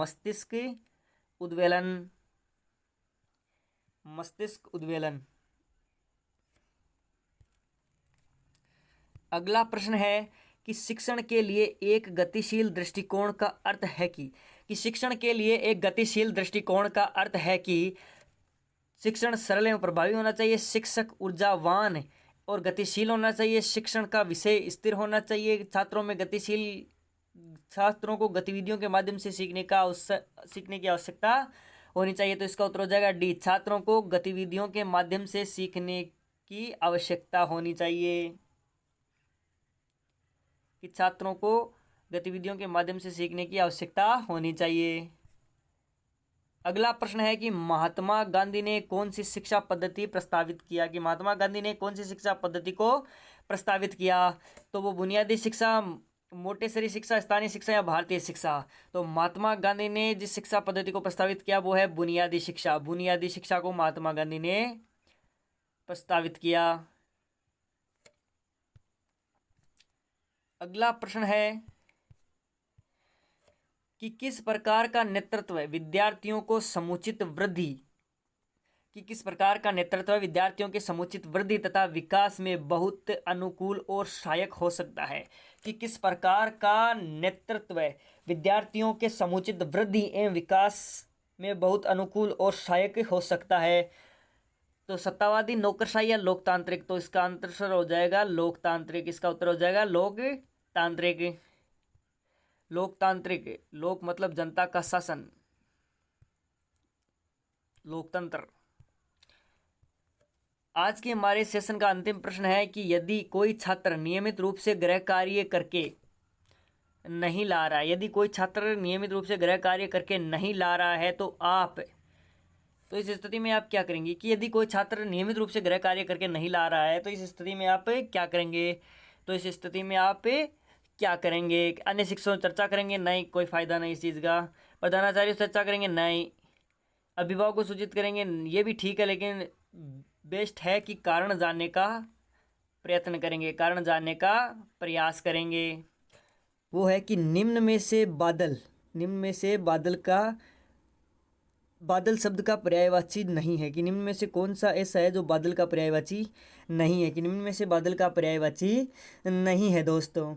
तो दोस्तों बादल का पर्यायवाची जलजात नहीं है। निम्न में से बादल का पर्यायवाची जलजात बादल का पर्यायवाची नहीं है दोस्तों।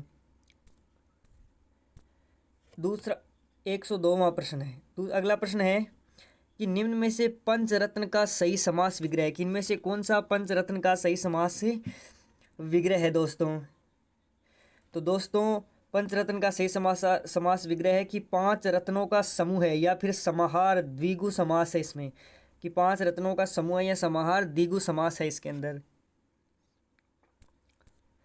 अगला प्रश्न है कि निम्न में से अशुद्ध शब्द है। कि इनमें से कौन सा शब्द अशुद्ध है दोस्तों? तो दोस्तों एकत्रित, नीरस, योगीराज सभी से, लेकिन मंत्रिमंडल अशुद्ध है। मंत्रिमंडल अशुद्ध है दोस्तों। मंत्रिमंडल अशुद्ध लिखा हुआ है। अगला प्रश्न है कि आंखों से परे के लिए उपयुक्त एक शब्द है। आंखों से परे के लिए उपयुक्त एक शब्द है दोस्तों। तो आंखों से परे के लिए प्रयुक्त है परोक्ष। परोक्ष का मतलब होता है आंखों से परे होना। अगला प्रश्न है कि निम्न में से विहीन शब्द में कौन सा प्रत्यय? कि निम्न में से विहीन शब्द में कौन सा प्रत्यय दोस्तों? तो विहीन शब्द में ईन प्रत्यय है। विहीन शब्द में ईन प्रत्यय है। अगला प्रश्न है कि निम्न में से अब्ज और अब्द शब्द युग्म सही है। कि इनमें से अब्ज और अब्द में से कौन सा शब्द युग्म अब्द और अब्ज और अब्द के लिए सही है दोस्तों? तो दोस्तों इस अब्ज का मतलब कमल और इस शब्द का मतलब बादल। ऑप्शन ए आपका करेक्ट हो जाएगा। अगला प्रश्न है कि निम्न में से कौन सा भवन और भुवन शब्द युग्म का सही अर्थ है? कि भवन और भुवन के लिए कौन सा सही है दोस्तों? तो भवन का अर्थ होता है घर और भुवन का अर्थ होता है संसार। भवन का अर्थ होता है घर और भुवन का अर्थ होता है संसार। भुवन का अर्थ होता है संसार। अगला है कि छछूंदर के सिर पर चमेली का तेल कहावत निम्न में से कौन सा अर्थ है? कि इस कहावत का कौन सा अर्थ है कि छछूंदर के सिर पर चमेली का तेल? तो इसके लिए उपयुक्त कहावत है कि अयोग्य व्यक्ति को कीमती या अच्छी वस्तु मिल जाना। कि अयोग्य व्यक्ति को कीमती या अच्छी वस्तु मिल जाना। अगला प्रश्न है कि निम्न में से बहुवीर्य समास का उदाहरण है। कि इनमें से कौन सा बहुवीर्य समास का उदाहरण है? तो इनमें से त्रिनेत्र बहुवीर्य समास का उदाहरण है त्रिनेत्र। 3 है नेत्र जिसके, 3 है नेत्र जिसके, 3 है नेत्र जिसके अर्थात भगवान गणेश। कि जिसका कोई अन्य अर्थ निकले उसे बहुवीर्य समास कहते हैं। कि 3 है नेत्र जिसके अर्थात भगवान गणेश। भगवान गणेश हो जाएंगे 3 नेत्र है जिसके।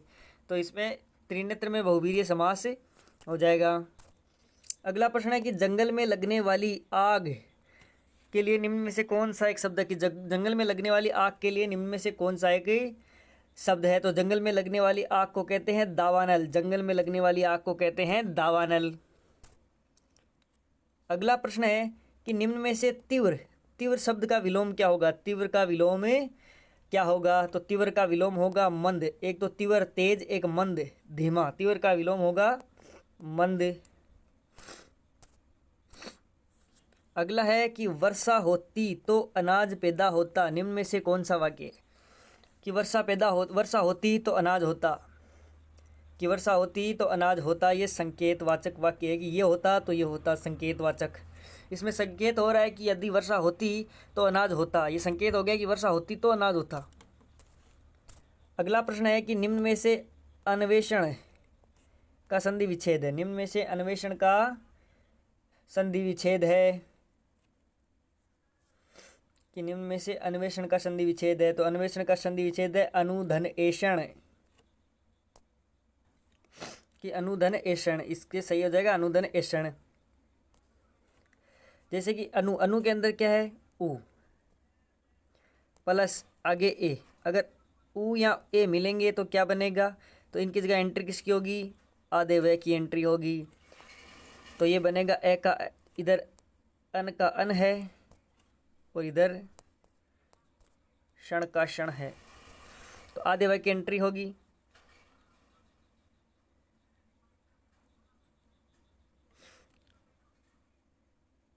तो ए का ए, आधा न का न, वे इसके आगे ये ए की मात्रा जुड़ जाएगी, ये बन जाएगा वे और क्षण, अन्वेषण। ये यण संधि का उदाहरण है। यण संधि का उदाहरण है अन्वेषण।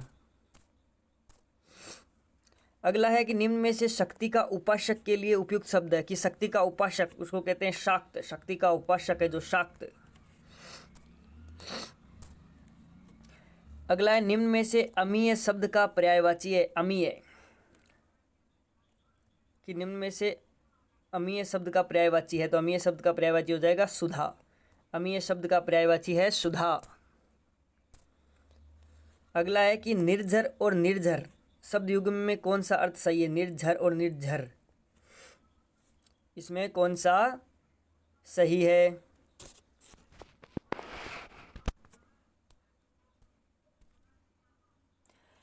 कि इनमें से कौन सा सही है? तो इस निर्झर का अर्थ तो हो जाएगा झरना और इस निर्झर का अर्थ हो जाएगा देवता। झरना और देवता। कि निर्झर और निर्झर का अर्थ झरना और देवता। अगला है कुल। कुल और कुल शब्द का सही युग्म क्या है? कि कुल और कुल शब्द का सही अर्थ क्या है? तो इन शब्द का अर्थ है, इस कुल का अर्थ तो है वंश और इस कुल का अर्थ है किनारा। वंश और किनारा। कि वंश और किनारा। अगला है कि जिसे लांघना कठिन हो। कि जिसे लांघना कठिन हो उसके लिए एक शब्द। कि जिसे लांघना कठिन हो उसके लिए एक शब्द है दुर्लांघे। कि जिसे लांघना कठिन हो उसके लिए एक शब्द है दुर्लांघे। और जिसे लांघा न जा सके उसके लिए अलांघे। अगला है दाई से पेट छिपाने का अर्थ है। ये एक लोकोक्ति है कि दाई से पेट छिपाना। इसका अर्थ है कि जानने वाले से कोई बात छिपाना। कि दाई से पेट छिपाना मतलब जानने वाले से कोई बात छिपाना। अगला है कि अन्याय का सही संधि विच्छेद क्या होगा? शब्द है अन्याय का सही विच्छेद। तो अन्याय का हो जाएगा अन्य प्लस अन्य धन अन्य, अन्य धन अन्य। इस ये है, इसमें से निकलेगा ए और ये ए पहले से ए बना है। तो ए और ए मिलके हो जाएगा आ। दीर्घ संधि का उदाहरण है। तो ये बन जाएगा ए न, ये आधा हो जाएगा। यहाँ पर ये पूरी मात्रा आके लगी अन्याय। कि अन्याने, ये शब्द बन जाएगा अन्याने। ए न या ने, अन्याने। इसमें अन्य प्लस अन्य शब्द है, अन्य प्लस अन्य।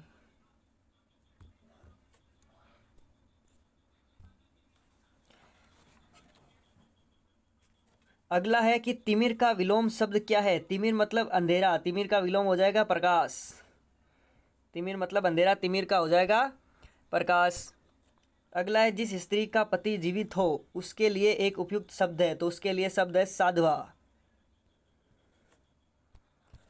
अगला है अर्थ के अनुसार वाक्य के कितने भेद है? अर्थ के अनुसार वाक्य के कितने भेद हैं? अगला प्रश्न है कि अर्थ के अनुसार वाक्य के कितने भेद हैं? तो अर्थ के अनुसार वाक्य के 8 भेद है। अर्थ के अनुसार वाक्य के 8 भेद हैं। अगला है कि उपवन में कौन सा उपसर्ग है? उपवन, उपवन में कौन सा उपसर्ग है? तो उपवन में उपसर्ग है उपसर्ग है प्लस वन इसमें मूल शब्द है। वन इसमें मूल शब्द है। अगला है कि बात का धनी मुहावरे का सही अर्थ क्या होगा? कि बात का धनी मुहावरे का सही अर्थ क्या होगा? तो बात का धनी मुहावरे का सही अर्थ है वादे का पक्का होना। वादे का पक्का। अगला प्रश्न है कि दूसरे की वस्तु पर घमंड करना उपयुक्त कहावत है। उसके लिए उपयुक्त कहावत को, दूसरे की वस्तु पर घमंड करना उपयुक्त कहावत है कि बजाज की गठरी पर झिंगुर राजा। कि बजाज की गठरी पर झिंगुर राजा। अगला प्रश्न है कि निम्न में से कौन सा द्वंद्व समास का उदाहरण नहीं है? द्वंद्व जिसमें दोनों पद प्रधान हो, तो घर, आंगन, पाप, पुण्य, लाभ, अलाभ, नेक, नाम। तो इसमें नेक नाम द्वंद्व समास का उदाहरण नहीं होगा। बाकी ये है घर और आंगन, घर और आंगन, पाप और पुण्य, लाभ और अलाभ, लेकिन नेक नाम नहीं है। अगला है आँखों के गंदे गांठ के पूरे कहावत का सही अर्थ क्या है? कि आंखों के गंदे गांठ के पूरे कहावत का, कि आंखों के अंधे गांठ के पूरे कहावत का सही अर्थ क्या है? इसका अर्थ है मूर्ख धनवान। मूर्ख है पर धनवान है। कि आंखों का अंधा गांठ का पूरा मूर्ख है पर धनवान है। अगला है कि निम्न में से अशुद्ध वाक्य का चयन कीजिए। यहाँ पे निम्न में से अशुद्ध वाक्य कौन सा है? कि कई रेलवे के कर्मचारियों की गिरफ्तारी हुई। कई रेलवे के कर्मचारियों की गिरफ्तारी हुई। रेलवे के कई कर्मचारियों की गिरफ्तारी हुई। रेलवे के कर्मचारियों की कई गिरफ्तारी हुई। कि पहला है कि कई रेलवे के कर्मचारी की गिरफ्तारी हुई, नहीं। कई रेलवे के कर्मचारियों की गिरफ्तारी हुई, नहीं। रेलवे के कर्मचारियों की कई गिरफ्तारी हुई, नहीं। लेकिन रेलवे के कई कर्मचारियों की गिरफ्तारी हुई। शुद्ध वाक्य है कि रेलवे के कई कर्मचारियों की गिरफ्तारी हुई। अगला है कि अकारण झगड़ा करना के लिए उपयुक्त कहावत है। कि अकारण झगड़ा करने के लिए उपयुक्त कहावत है, तो उसके लिए कहावत है सूत न कपास जुल्हे से लट्ठम लट्ठा। कि सूत न कपास जुल्हे से लट्ठम लट्ठा। ये सही कहावत है कि अकारण झगड़ा करना। हिंदी के हमने 30 क्वेश्चन कंप्लीट कर लिए हैं। मतलब 3 के हिसाब से 90 नंबर का हिंदी का कंटेंट हमने अब कंप्लीट कर लिया है। अब आगे बढ़ते हैं। अगला प्रश्न है इंग्लिश का। अगला प्रश्न है कि fill in the blanks. I 10 pages since breakfast. Right आपको ये दी हुई है, इसकी जगह आपको भरना है। क्या आएगा? हैव रिटन आएगा, रोट आएगा, वाज राइटिंग आएगा, या राइट आएगा?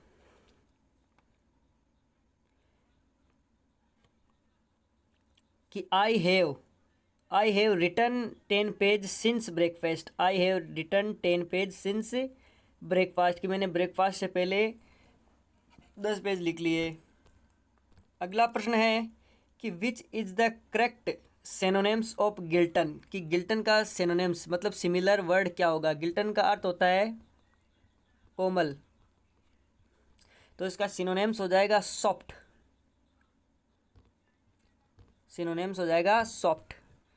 अगला है कि select the one word of the following phrase. Somebody who reads the all time. कि somebody who reads the all time, उसका हो जाएगा bookworm. Somebody read the all times. अगला है कि choose the correct sentence. She had the good news. She heard the good news, she was happy. ये sentence दिया, इसको आपको करेक्ट करना है। तो she was happy to hear the good news, कि she was happy to hear the good news, she was happy to hear the good news, कि she was happy to hear the good news. अगला है fill in the blank, please give me milk, तो क्या some milk, few milk, a milk या an milk, an milk. तो please give me some milk, please give me some milk, यहाँ पर सम आ जाएगा, please give me सम में milk. अगला प्रश्न है कि identify the tense of following sentence, sentence है she has been teaching for 10 years in this school. तो सबसे पहले हेल्पिंग वर्ब देखिए, has been teaching, has been teaching, has been teaching मतलब present perfect continuous tense, present perfect continuous tense जिसमें time के साथ वह हैज़ हैव लगता है, प्रजेंट परफेक्ट कंटिन्यूस टेंस, कि प्रजेंट परफेक्ट कंटिन्यूस टेंस। अगला है find out the word with correct spell, कि इनमें से करेक्ट स्पेलिंग कौन सी है, इन चारों में से करेक्ट स्पेलिंग कौन सी है, तो ये आपकी करेक्ट स्पेल है। अगला है कि change into the direct speech, शब्द है सी सेड आई सा ए फिल्म यस्टरडे। अगर ये सबसे पहले आपको डायरेक्ट इनडायरेक्ट में एक काम करना है, हेल्पिंग वर्ब देखनी है। हेल्पिंग वर्ब से पहले भी जैसे ये दिए हुए यस्टरडे वगैरह, ये तो ये देखना है जिसमें जैसे इसमें दिया हुआ है यस्टरडे, अब यस्टरडे को बदलना हमें, इसने यस्टरडे को बदलना है हमें before, day before, the day before. यहाँ पर यस्टरडे का यस्टरडे रख दिया, ये गलत हो गया। बाय डे आफ्टर, ये गलत हो गया। ये यस्टरडे का यस्टरडे लग गया, ये आ गया डे बिफोर, तो ये आपका सही आंसर हो जाएगा। ऐसे भी एग्जाम में आपके कई क्वेश्चन सही हो सकते हैं इंग्लिश के अंदर। अगला प्रश्न है which is the correct antonyms of lazy. Lazy का मतलब होता है आलसी, लेजी का अर्थ होता है आलसी, उसका करेक्ट एंटोनिम्स मतलब विपरीत, विलोम, वो हो जाएगा एक्टिव। एक तो लेजी, एक आलसी, आलसी का हो जाएगा एक्टिव। अगला है choose the correct antonyms of bared, कि choose the correct antonyms of brand, मतलब एंटोनिम्स चुनना है आपको, मतलब विलोम। तो ब्रॉड का अर्थ होता है चौड़ा, ब्रॉड, ब्रॉड का अर्थ होता है चौड़ा, तो इसका एंटोनिम हो जाएगा नेरो, सकड़ा, इसका एंटोनिम हो जाएगा नेरो। अगला है फिल इफ द,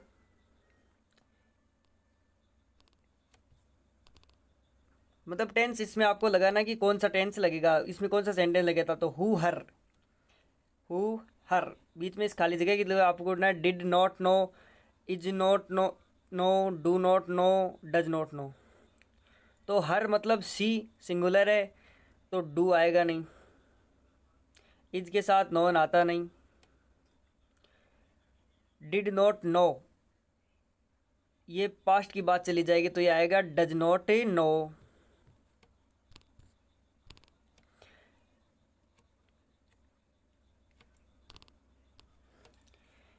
सिनोनिम्स बताना हमें कि इसका सिनोनिम्स क्या होगा। वेल जैसे इसका सिनोनिम्स मतलब समानार्थक शब्द हो जाएगा। अगला प्रश्न है कि फिल इन द ब्लैंक्स, कि he gave us good breakfast, he gave us good breakfast. तो he gave us a good breakfast, कि he gave us a good breakfast.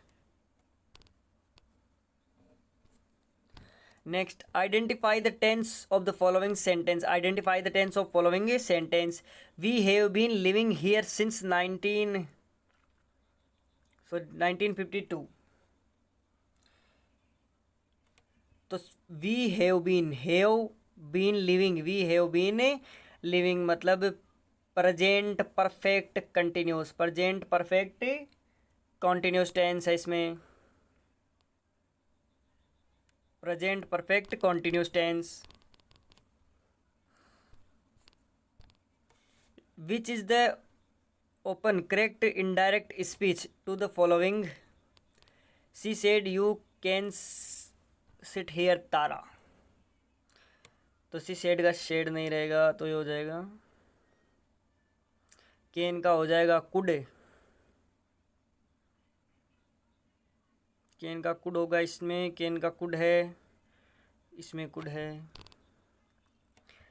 तो सी शेड, उसने कहा यू कैन सिट हेयर तारा, कि तुम यहाँ बैठ सकती हो। तो केन का कुड, यहाँ पर केन का कुड है, लेकिन शेड को बदलेंगे टोल्ड में। केन, ये गलत, इसने टोल्ड करके इसने कॉल करा, ये गलत, लेकिन इसने केन को कुड में, इसने केन को कुड में नहीं बदला, मतलब आपका ऑप्शन है बी हो जाएगा। एग्जाम में डायरेक्ट इनडायरेक्ट जैसे सब्जेक्ट टॉपिकों को इसी प्रकार से आपको हल करना, ताकि आपके ज़्यादा से ज़्यादा सही हो।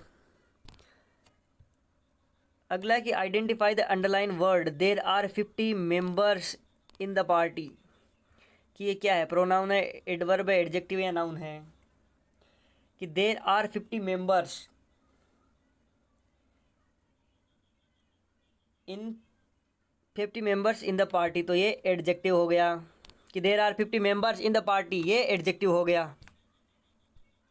अगला है कि which open complete the following sentence correctly. There the tree is so tall, कि ये पेड़ जो है वो बहुत लंबा है। The tree is so tall that no one can climb it, कि ये पेड़ बहुत लंबा है इसलिए इस पर कोई नहीं चढ़ सकता। कि ये the tree is so tall that no one can climb it. Find the word of correctly spell, इनमें करेक्ट स्पेल कौन सी है लेफ्टिनेंट की? तो ये आपकी करेक्ट स्पेल हो जाएगी।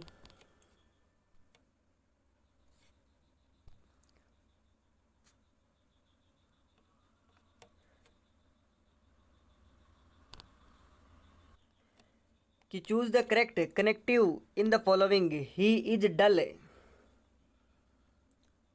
Yet people like him, he is dull yet people like him.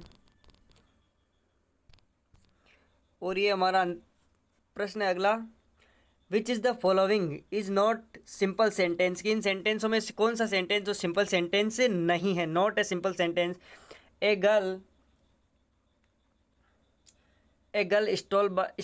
Stall my umbrella, ये सिंपल है। ही इज सफरिंग फ्रॉम कोविड-19, ये सिंपल है। सी इज बॉक्सिंग चैम्पियन, ये सिंपल है। लेकिन he is happy because he pass the exam, ये simple sentence नहीं है।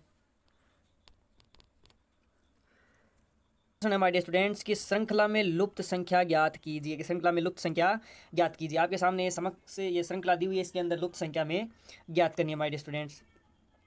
तो माय डियर स्टूडेंट्स, 12 में इस 12 को 1 से गुणा किया तो 12 रहा, फिर इसको 2 से गुणा किया तो 24 हो गया, फिर आगे इसको 3 से गुणा किया तो 72 हो गया, फिर इसको आगे 4 से गुणा किया तो 288, और फिर इसको आगे अब हम 5 से गुणा करेंगे तो यहाँ पर आपके उत्तर जो आए वो आ जाएगा 1440। तो पहले प्रश्न का उत्तर 1440 आ जाएगा। आपके समझ में आ चुका होगा कि पहले 12 को 1 से गुणा किया, फिर 12 को 2 से गुणा किया, 24 आया, 24 को 3 से किया 72 आया, 72 को 4 से किया 288 आया, 288 को 5 से किया 1440 उत्तर आ गया। अगला प्रश्न है 152 कि यदि सप्ताह के 6 दिन के लिए 10 श्रमिकों की मजदूरी 1200 रुपये है तो 4 श्रमिकों की एक दिन की मजदूरी कितनी होगी? तो माय डियर स्टूडेंट्स, 6 दिन है, 10 श्रमिक है और मजदूरी इनकी 1200 रुपये है। ठीक है, तो 6 दिन 10 श्रमिक मतलब टोटल 60, मजदूरी इनकी 1200 रुपये। तो इस हिसाब से एक की मजदूरी हो गई, इस 60 को 12 में भाग 20 रुपये। इस हिसाब से एक मजदूर की एक दिन की जो मजदूरी है वो 20 रुपये होगी। हमें ज्ञात करनी है 4 श्रमिकों की मजदूरी। 4 श्रमिकों की एक दिन की मजदूरी हमें ज्ञात करनी है। तो एक श्रमिक की मजदूरी होगी 20 रुपये, तो 4 श्रमिकों की मजदूरी हो जाएगी 80 रुपये। तो जो आपका आंसर है वो आ जाएगा 80 रुपये, ऑप्शन सी 80 रुपये। ₹80 जी और करेक्ट आंसर। आगे बढ़ते हैं अगले प्रश्न की तरफ। अगला प्रश्न है कि रिक्त स्थानों की पूर्ति कीजिए। 153 कि रिक्त स्थानों की पूर्ति कीजिए चंद्रमा सैटेलाइट, कि जिस प्रकार चंद्रमा सैटेलाइट से संबंधित है उस प्रकार पृथ्वी किससे संबंधित होगी। तो जिस प्रकार चंद्रमा एक सैटेलाइट से संबंधित है, पृथ्वी एक ग्रह है। चंद्रमा सैटेलाइट है, पृथ्वी एक ग्रह है माय डियर स्टूडेंट्स। अगला प्रश्न है कि एक आयताकार मैदान की भुजा 16 सेंटीमीटर है और इसका एक विकर्ण 20 मीटर है। मतलब आयताकार मैदान की भुजा 20 मीटर है और इसका एक विकर्ण भुजा 16 मीटर है, एक विकर्ण इसका 20 मीटर है। तो मैदान का क्षेत्रफल ज्ञात कीजिए। तो मैदान का क्षेत्रफल ज्ञात कीजिए। तो माय डियर स्टूडेंट्स ये एक आयताकार मैदान मान लेते हैं हम। इसका एक ये विकीर्ण हो गया,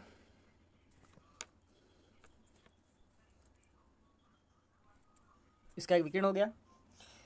इसकी एक भुजा 16 सेंटीमीटर, कोई भी मान लेते हैं, एक भुजा इसकी 16 सेंटीमीटर है और विकिरण इसका एक 20 सेंटीमीटर है।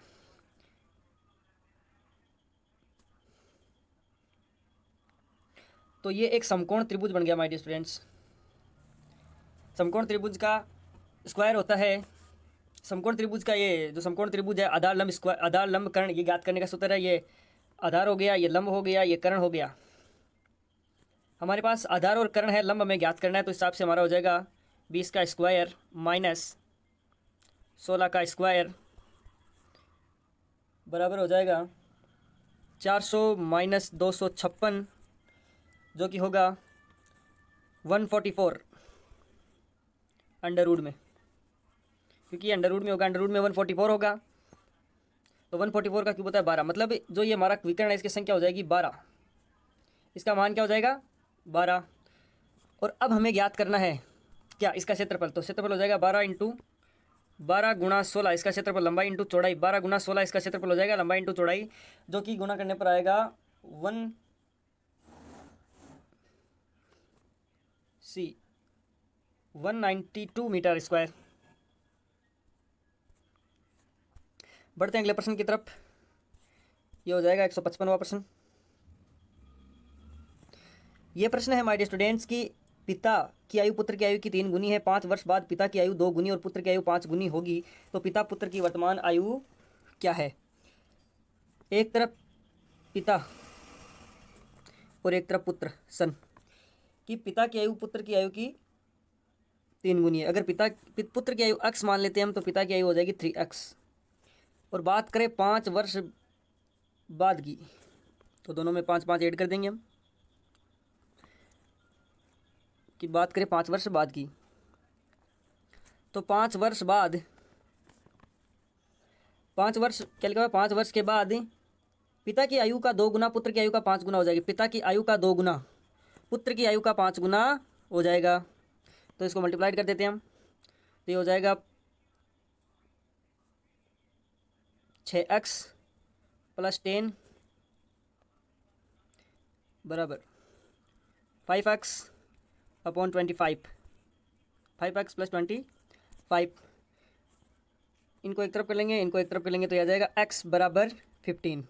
x का मान क्या है 15, x का मान है 15, x का मान 15 है। तो x यहाँ पर पुत्र की आयु हो जाएगी 15, 3 वर्ष पहले, सॉरी वर्तमान में, ये 5 वर्ष बाद की है। और पिता की आयु हो जाएगी, x की जगह 15 लगाएंगे, 5 15 थी 45, तो मतलब पिता की आयु तो हो जाएगी 45 और पुत्र की आयु हो जाएगी 15। ऑप्शन बी आपका करेक्ट हो जाएगा। पिता की आयु हो जाएगी 45, पुत्र की आयु हो जाएगी 15। अगला प्रश्न है कि रिक्त स्थान की पूर्ति कीजिए, कि रिक्त स्थान की पूर्ति कीजिए। अगला प्रश्न, रिक्त स्थान की पूर्ति कीजिए। जिस प्रकार बंदूक में गोली होती है, जिस प्रकार बंदूक से गोली निकलती है उसी प्रकार चिमनी से क्या निकलता है, तो उसी प्रकार चिमनी से धुआं निकलता है। जिस प्रकार बंदूक से गोली निकलती है उसी प्रकार चिमनी से धुआं निकलता है। अगला प्रश्न है कि निम्नलिखित में से कौन सा दूसरे संबंधित नहीं है। राजस्थान, पंजाब, बिहार, दिल्ली। तो दिल्ली इसमें संबंधित नहीं है, क्योंकि बाकी तीनों जो है वो राज्य है और दिल्ली क्या है, दिल्ली केंद्र शासित प्रदेश है। दिल्ली केंद्र शासित प्रदेश है। अगला है कि सीता गीता से बड़ी है, शीला गीता से बड़ी है, मालती शीला और सीता से बड़ी है, इन सब में सबसे बड़ी कौन है? तो क्या लिखा है कि गीता सीता से बड़ी है। गीता, एक मिनट, गीता किससे बड़ी है? गीता सीता से बड़ी है। सॉरी, ये इधर आएगा, एक मिनट।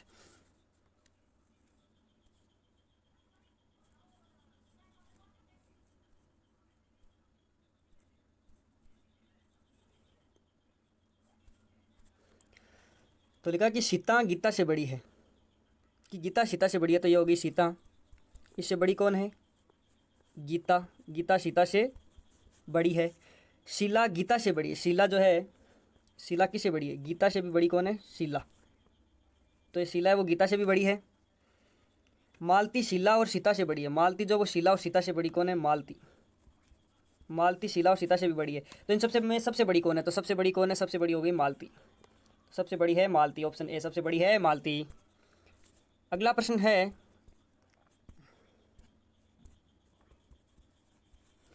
कि निम्नलिखित में से कौन सा अन्य से संबंधित नहीं है? कि इनमें से कौन सा अन्य से संबंधित नहीं है? तो एयर कंडीशन, हेयर ड्रायर और जनरेटर, तीनों में बिजली की आवश्यकता पड़ती है, लेकिन कैलकुलेटर में बिजली की आवश्यकता नहीं पड़ती। कैलकुलेटर इन तीनों से भिन्न है। कैलकुलेटर इन तीनों से भिन्न है।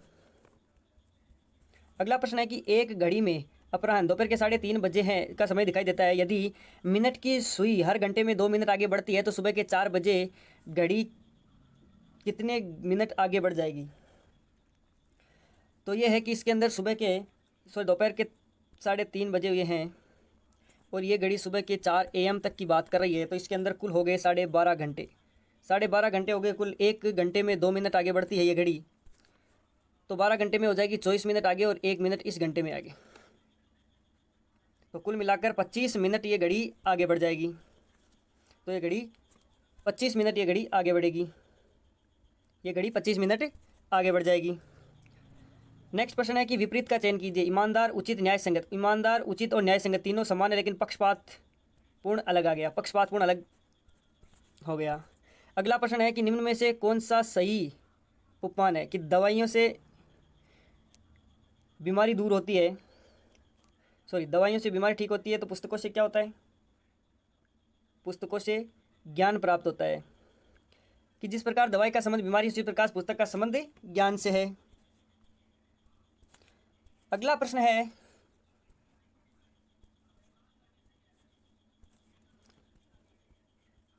है कि दिए गए चित्र में त्रिभुजों की संख्या कितनी है? जब भी आपके पास ऐसा कोई आकृति आए तो उसके अंदर आपको काउंटिंग करनी है। जैसे 1 2 3 4 5, तो ये कितनी हो गई?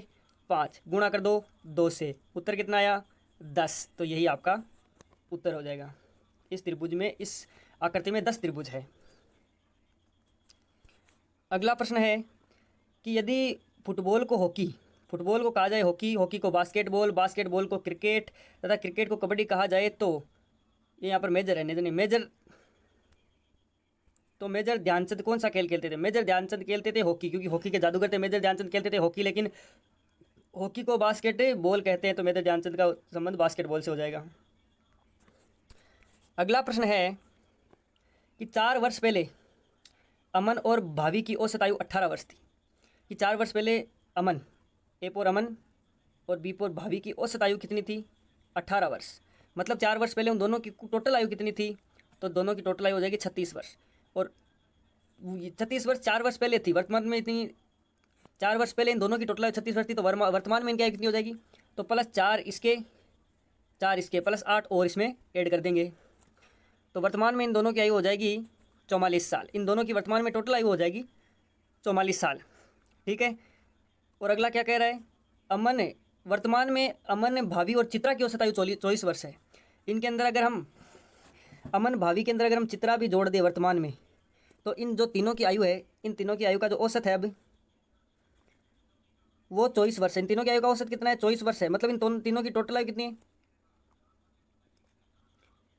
इन तीनों की टोटल आयु हो जाएगी 72 वर्ष। अगला क्या पूछा कि 8 वर्ष बाद चित्रा की आयु क्या होगी? वर्तमान में इन तीनों की टोटल आयु कितनी है? 72 वर्ष। जिसके अंदर अगर इन दोनों की वर्तमान आयु हम 44 वर्ष माइनस कर दें, तो हमारे पास 28 वर्ष, जो कि चित्रा की वर्तमान आयु है 28 वर्ष, वो वर्तमान आयु चित्रा की आ जाएगी। पूछा क्या है 8 वर्ष बाद, तो इसमें 8 वर्ष और ऐड कर देंगे, कितने हो जाएंगे 36 साल। 8 वर्ष बाद चित्रा की आयु हो जाएगी 36 वर्ष, ऑप्शन सी 36 वर्ष चित्रा की आयु हो जाएगी। अगला प्रश्न है कि निम्नलिखित में से कौन सा वेन आरेख पुरुषों, महिलाओं और शिक्षकों के संबंध में सही दर्शाता है, कि कौन सा वेन आरेख है जो पुरुषों, महिलाओं और शिक्षकों को जिस शिक्षकों के मध्य सही संबंध दर्शाते हैं। तो ऑप्शन सी अगर हम देखें तो ये मध्य वाला टीचर, ये इधर मैन और ये वुमेन, कि कुछ औरतें शिक्षक होती है, कुछ पुरुष भी शिक्षक होते हैं, तो ये एकदम एक्यूरेट बनेगा। अगला प्रश्न है निम्न श्रृंखला में लुप्त अक्षरों को ज्ञात कीजिए। इसमें थोड़ा लिखना पड़ेगा, जैसे कि अच्छा कि लुप्त अक्षरों को ज्ञात कीजिए। तो अगर आप देखें तो ये ऐसे है A B C D E और B C D E A और फिर ये रिक्त स्थान और फिर उसके बाद में D E A B C। अगर हम देखें तो यहाँ पर A है B है D है, बीच में कौन सा रह गया C के हिसाब से देखें तो आपके ये ऑप्शन और ये ऑप्शन तो कट गए। फिर B C E कौन सा गया D, फिर C D A मतलब E, फिर D E के बाद में A और B, फिर E A B और C मतलब C D E A B, C D E A B, option B आपका करेक्ट हो जाएगा, जो कि आएगा C D E A B। अगला प्रश्न है कि शब्दों के विषम जोड़े को चुनें, इनमें से विषम कौन सा है। गाय, बछड़ा, कुत्ता, कुतिया, शेर, शावक, कछुआ, कुर्मी। तो गाय का जो बच्चा होता है उसको बछड़ा कहते हैं, शेर का बच्चे को शावक कहते हैं, कछुए के बच्चे को कुर्मी कहते हैं। लेकिन कुत्ता और कुतिया तो पुल्लिंग स्त्रीलिंग हो गए, ये विपरीत है। अगला प्रश्न है कि निम्नलिखित शब्दों में से शब्दकोश की वर्णमाला में व्यवस्थित कीजिए कि इनमें से पहले कौन सा आएगा। तो हम देखें तो सबसे पहले एन, ठीक है, फिर NOM, NO, NOM, NOR, NOS, NOB, सबसे पहले आएगा चौथा, सबसे पहले आएगा नंबर 4, ठीक है। फिर नंबर 4 आ गया, ये 1 नंबर पे आ जाएगा। फिर NOM, फिर आएगा नंबर 1, फिर 1 नंबर वाला आएगा NOM, ये 2 नंबर पे आएगा। और फिर आएगा NOR, ये 3 नंबर पर और ये 4 नंबर पर, मतलब 4 फर्स्ट सेकंड थर्ड, ये ऑप्शन कहाँ पे, फर्स्ट सेकंड थर्ड, ये ऑप्शन बी में आपके पास है, ऑप्शन बी आपका करेक्ट हो जाएगा। अगला है निम्नलिखित श्रृंखला को पूर्ण कीजिए, कि निम्नलिखित श्रृंखला को पूर्ण कीजिए। तो श्रृंखला है आपकी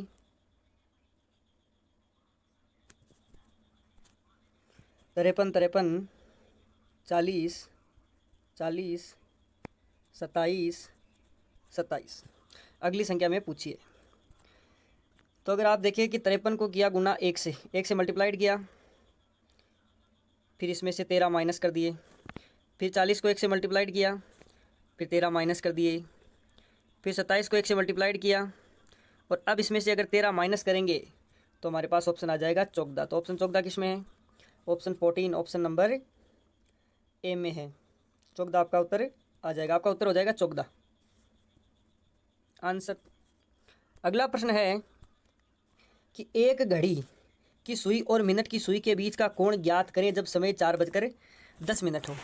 आपके पास कभी भी ऐसा समय आ जाए ना कि आपको समय दिया हो 4:10 ये से, तो आपको एक ही चीज़ करनी है, जो ये मिनट है 10, इसको तो गुणा करना है 11/2 से, माइनस जो ये 4 है इसको गुणा करना है 30 से, तब हो जाएगा 55 माइनस 120 बराबर हो जाएगा 65 डिग्री। तो आपका ये कोण जो है वो हो जाएगा 65 डिग्री का, 65 डिग्री आपका कोण ऑप्शन सी हो जाएगा।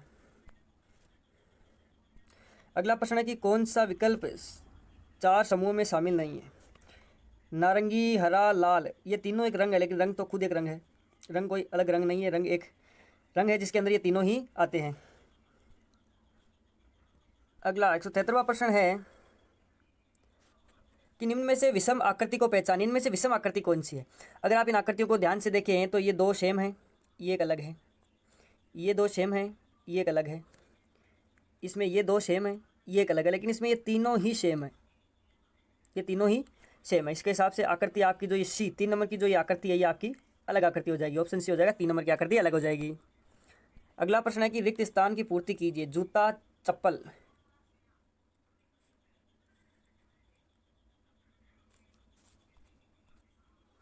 देखिए ये यहाँ पर चप्पल नहीं, ये चमड़ा है, चमड़ा, ठीक है।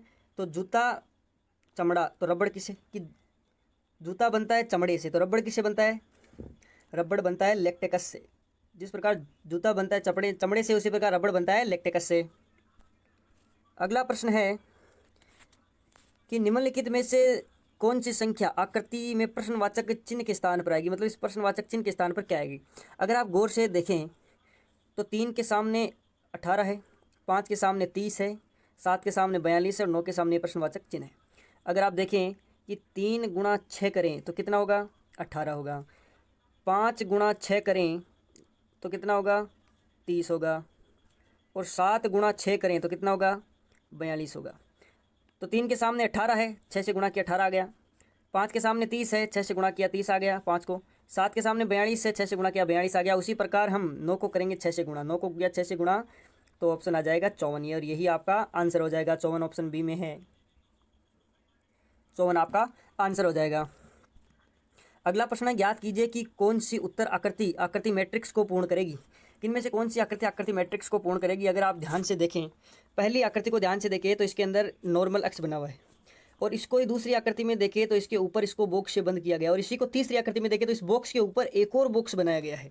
और इसी प्रकार नीचे वाले को देखें तो इसके ऊपर ये खाली पड़ी है, इसके ऊपर त्रिकोण बनाया गया दूसरी आकृति में, और तीसरी आकृति में इस त्रिकोण के ऊपर एक और त्रिकोण बनाया गया है। तो इसी प्रकार ये दूसरी को देखें तो खाली नॉर्मल प्लस है।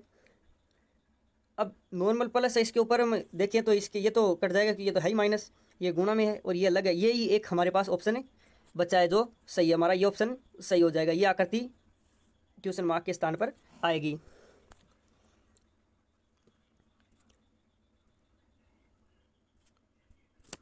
अगला प्रश्न है कि अंग्रेजी वर्णमाला का कौन सा अक्षर है जो आरंभ से 13वें और अंत से 14वें स्थान पर आता है? आरंभ से 13वें मतलब ए से देखें तो 13वें स्थान पर, और अगर हम जेड से देखें तो 14वें स्थान पर आता है। आरंभ से 13वें स्थान पर, आरंभ से 13वें स्थान पर आता है और अंत से 14वें स्थान पर आता है, तो वो कौन सा अक्षर है? वो है एम। एम आरंभ से 13वें स्थान पर और अंत से 14वें स्थान पर आता है। अगला प्रश्न है कि आर का घर एम के घर के ठीक सामने है। आर उत्तर पूर्व में चलना, उत्तर पूर्व की ओर जाता है और एम के घर पहुंच जाता है। यदि एम आर के घर जाना चाहे तो उसे किस दिशा में जाना होगा?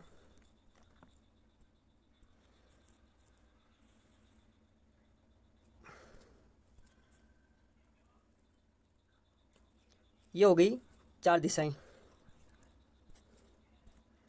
उत्तर, दक्षिण, पूर्व, पश्चिम। तो ये जो एम है, आर है, आर और आर का अगर एम के घर के ठीक सामने आर चलना शुरू करता है उत्तर पूर्व दिशा में, इस दिशा में चलना आर शुरू करता है, यहाँ से चलता है इस दिशा में, सपोज करो इस दिशा में चलना, इस दिशा में चलना शुरू करता है, इस दिशा में चलना शुरू करता है, वो इस दिशा में शुरू करता है चलना और एम के घर पहुँच जाता है। यहाँ पर एम का घर है, वो एम के घर पहुँच जाता है। अब ये पूछा कि एम को अगर आर के घर जाना हो तो किस दिशा में जाएगा? अब एम को घर जाना तो वो इस दिशा में जाएगा, और ये दिशा कौन सी है? इस दिशा में जाएगा। ये दिशा कौन सी है? पश्चिम दक्षिण। ये दिशा कौन सी है? पश्चिम दक्षिण। पश्चिम दक्षिण दिशा में जाएगा, पश्चिम दक्षिण दिशा में जाएगा, पश्चिम दक्षिण दिशा।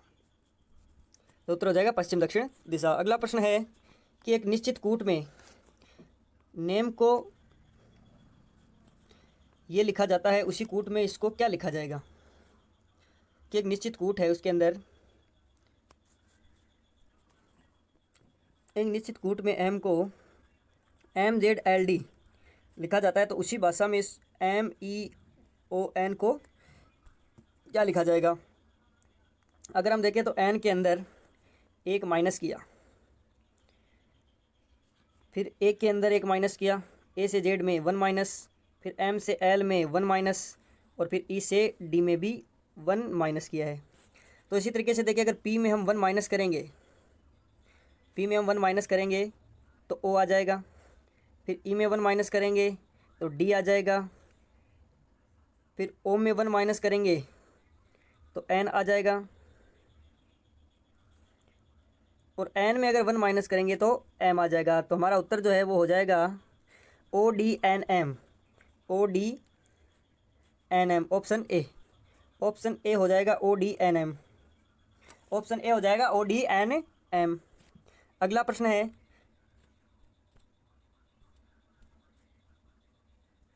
अगला प्रश्न है कि निम्नलिखित अक्षर श्रेणी में रिक्त पद के स्थान पर क्या आएगा? ये इस तरीके से प्रश्न है कि A upon 4, D upon 9, H upon 15, M upon 22, और ये आगे रिक्त स्थान। यहाँ पर आगे यहाँ क्या आएगा ये पूछा है। तो अगर आप देखें तो ए में 3 प्लस किए, फिर डी में 4 प्लस किए, फिर एच के अंदर 5 प्लस किए, तो एम के अगर हम 6 अंदर प्लस करें तो उत्तर हमारा एस आ जाएगा। 4 के अंदर 5 प्लस किए, 9 में 5 प्लस किए, इसमें 5 प्लस 9 में 6 प्लस किए, 15 में 7 प्लस किए, 22 में हम 8 प्लस करेंगे तो आ जाएगा 30। तो हमारा उत्तर आ जाएगा एस अपॉन 30, एस अपॉन 30, उत्तर भी एस अपॉन 30। अगला प्रश्न है कि श्रृंखला को देखें कि श्रृंखला में जैसे श्रृंखला दी इसमें पहला फर्स्ट प्रश्न है ए 2 1 1/2 1/4, तो यहाँ क्या आएगा?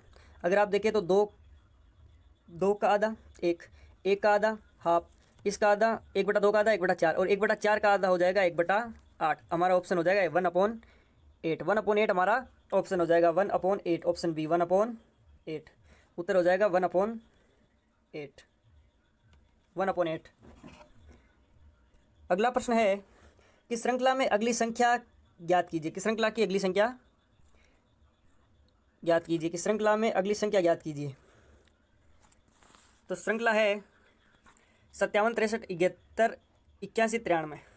अगर हम बात करें 57 में अगर हम 6 प्लस करेंगे, 57 है, उसमें अगर हम 6 प्लस करेंगे तो 63 आ जाएगा। फिर 63 में 8 प्लस करेंगे तो 71 आ जाएगा। फिर 71 में 10 प्लस करेंगे तो 81 आ जाएगा। और फिर 81 में 12 प्लस करेंगे तो 93 आ जाएगा। और उसी प्रकार अगर आप आगे देखें तो 93 में अगर हम 14 प्लस करेंगे तो उत्तर 107 आ जाएगा, उत्तर 107 आ जाएगा, ऑप्शन बी 107 आपका आंसर, उत्तर 107 आ जाएगा। अगला प्रश्न है कि नीचे दिए गए शब्दों में उनके उचित व्यवस्थित क्रम के हिसाब से देखिए कि सबसे पहले सुबह होती है, फिर हम उठते हैं, फिर चेहरा धोते हैं, फिर दांत साफ करते हैं, फिर स्नान करते हैं, मतलब ए बी सी डी सब सही है। A B C D option A हो जाएगा, ऑप्शन ए नहीं, A B C D option D हो जाएगा, ए बी सी डी सभी व्यवस्थित क्रम में है, ए बी सी डी। वह सबसे पहले सुबह होगी, 2 नंबर पे चेहरा धोएंगे, 3 नंबर दांत साफ करेंगे, 4 नंबर हम स्नान करेंगे, यही तो क्रम होगा। अगला प्रश्न है कि निम्न समीकरण में दोनों अक्ष के स्थान पर क्या आना चाहिए। अगला प्रश्न है कि निम्न समीकरण में दोनों अक्ष के स्थान पर क्या आना चाहिए। तो समीकरण है हमारे पास x/√128 बराबर √162/x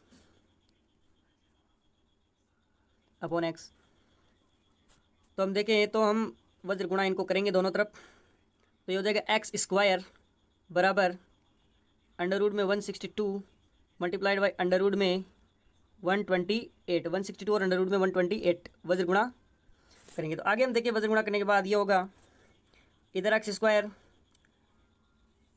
बराबर में हो जाएगा 8√2 मल्टीप्लाइड बाई 9√2, अब इन दोनों को आगे मल्टीप्लाइड करेंगे तो ये हो जाएगा 8 इंटू 9 इंटू √2 मल्टीप्लाइड √2।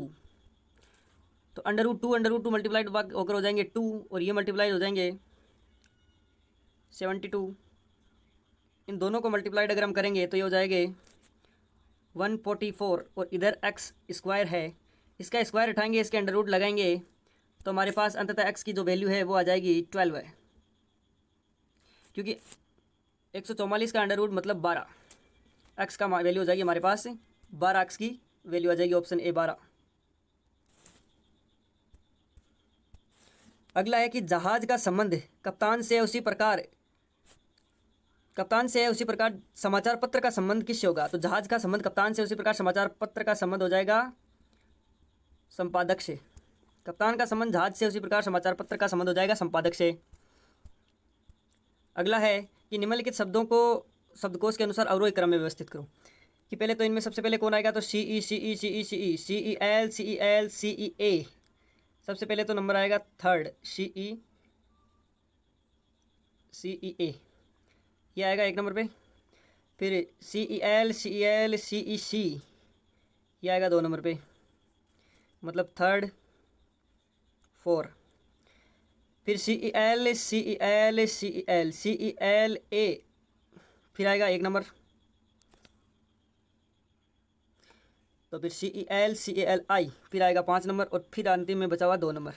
मतलब ये क्रम होगा कि 4 3 4 1 5 2, 3 4 1 5 2। लेकिन ये तो आरोही क्रम में, हमें पूछा अवरोही क्रम में, तो इसका उल्टा सबसे पहले आएगा 2 फिर 5 फिर 1 फिर 4 फिर 3। सबसे पहले 2 5 1 4 3, तो ऑप्शन हो जाएगा बी, ऑप्शन हो जाएगा बी, ऑप्शन हो जाएगा बी। ये उत्तर अवरोही क्रम में हो जाएगा, ऑप्शन हो जाएगा बी, 2 5 1 4 3, ये उत्तर हो जाएगा।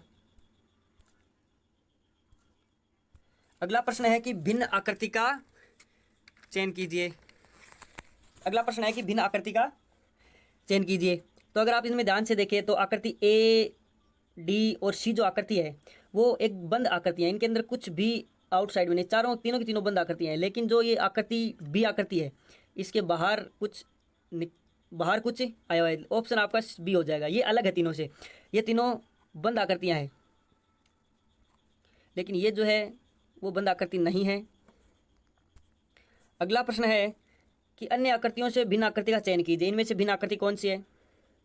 तो बल एग्जैक्ट पीछे वाले प्रश्न की तरह कि ये सभी आकृतियां पूर्ण है, लेकिन ये आकृति अगर यहाँ तक होती तो पूर्ण होती, लेकिन ये जो आगे निकली हुई है मतलब ये आगे और जाएगी। ये यहाँ से खुली हुई आकृति है, इसका उत्तर हो जाएगा 1 नंबर, और 1 नंबर ऑप्शन बी में है, तो आपका ऑप्शन हो जाएगा बी, आपका ऑप्शन हो जाएगा बी, 1 नंबर आकृति अलग है।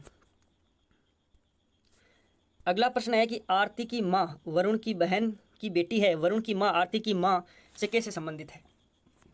कि यह आरती है और आरती की माँ जो है, या आरती की माँ वो वरुण की बहन है, वरुण की बहन है। ये जो आरती की माँ है ना वो किसकी बहन है? वरुण की बहन है, वरुण की, अच्छा आरती की माँ वरुण की बहन की बेटी है। कि आरती की माँ जो है ना वो वरुण की बहन,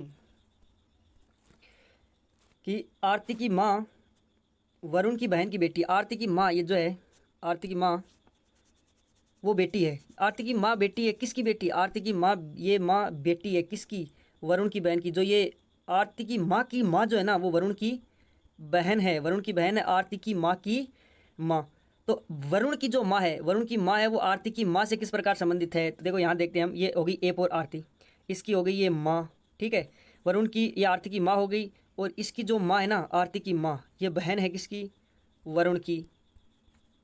आरती की माँ वरुण की बहन है, और जो वरुण की माँ होगी ना, अब वो आरती से किस प्रकार संबंधित होगी? वरुण की माँ जो है वो आरती की माँ जो है उसकी भी माँ होगी, तो मतलब आरती की माँ की वरुण की माँ लगेगी नानी। ऑप्शन में आपके नानी दिया हुआ है, ऑप्शन ये हो गया नानी, नानी लगेगी।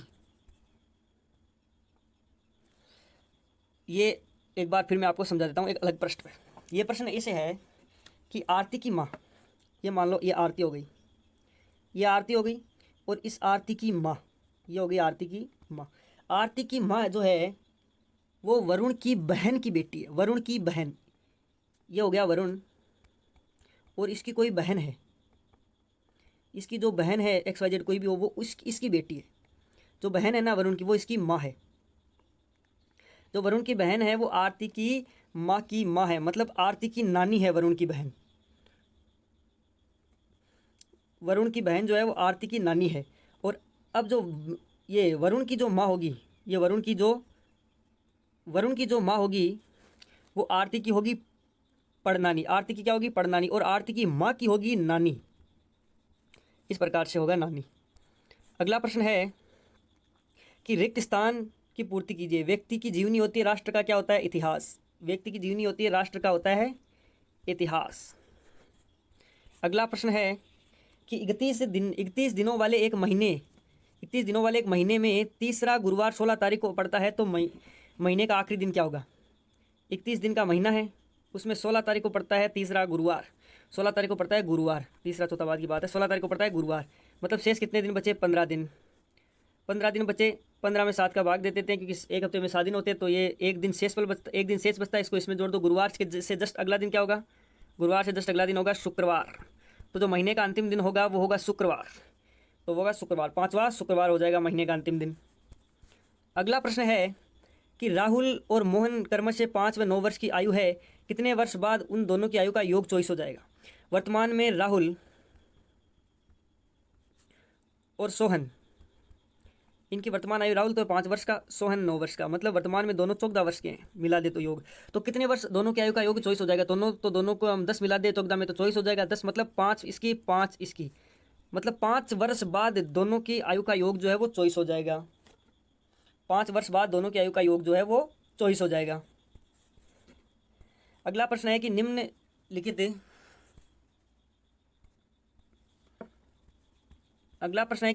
श्रृंखला को पूरा कीजिए। 6, 12, 36, 144, 720। तो 6 को किया 2 से गुणा, यह है 6, 12, 36, 144, 720, और ये अगला यहाँ पर पूछा है।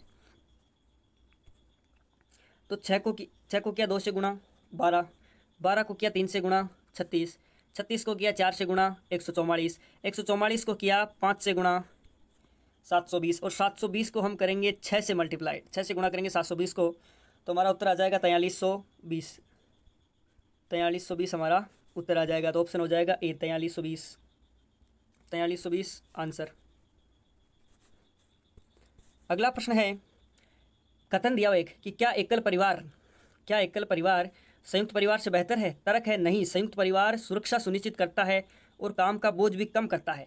दूसरा है हाँ, एकल परिवार अधिक स्वतंत्रता सुनिश्चित करता है। तो नहीं, केवल तर्क एक जो है ना, इसमें क्या लिखा कि क्या एकल परिवार संयुक्त परिवार से बेहतर है? तो पहला तर्क है नहीं, संयुक्त परिवार सुरक्षा सुनिश्चित करता है और काम का बोझ भी कम करता है। तो और दूसरा है हाँ, एकल परिवार स्वतंत्रता सुनिश्चित करता है। तो इसके अंदर जो केवल तर्क एक है ना, वही मजबूत है। केवल पहला तर्क मजबूत है, केवल एक ही तर्क है जो मजबूत है।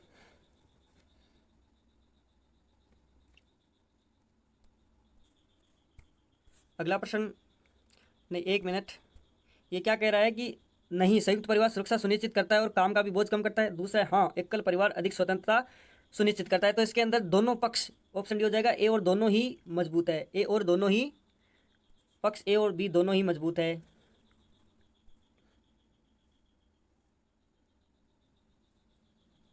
कि ए और बी दोनों ही मजबूत है, ऑप्शन डी हो जाएगा इसमें, ए और दोनों ही मजबूत है। अगला प्रश्न है कि साधारण ब्याज की गणना या दर से यदि मूलधन 5,000 रुपये है और ब्याज दर 18% है, समयावधि 4 वर्ष है, तो ब्याज कितना होगा? तो साधारण ब्याज का फॉर्मूला में बताइए है कि हम जो पढ़ते आ रहे हैं, समुद्र बटा 100। तो इसमें हो जाएगा समय 4 वर्ष, मूलधन 5,000 और गुणा दर हो जाएगी 18 मल्टीप्लाइड बाई 100। 2 जीरो से 2 जीरो कट गई,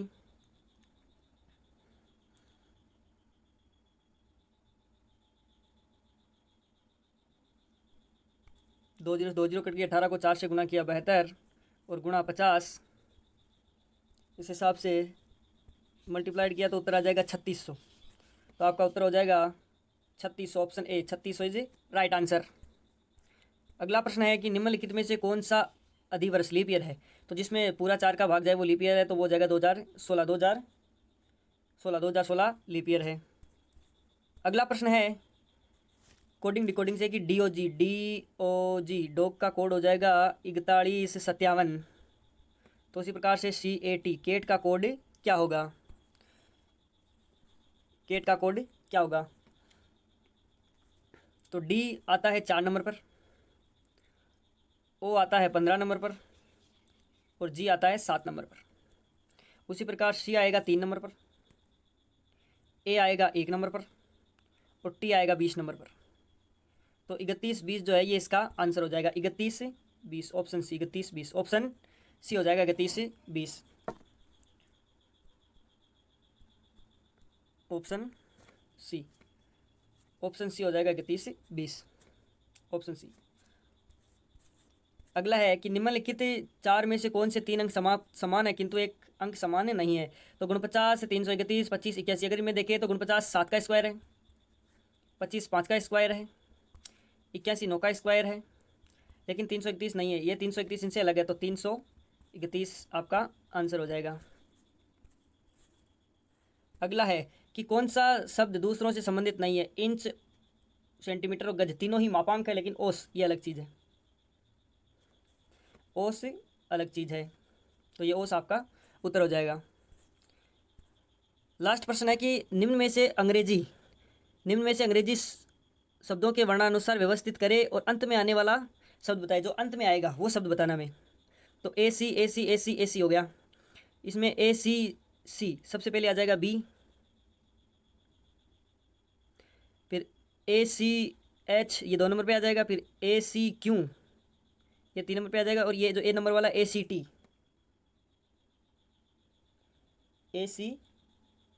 ये सबसे लास्ट में आ जाएगा, और यही आपका क्वेश्चन हो जाएगा, यही आपका आंसर हो जाएगा। तो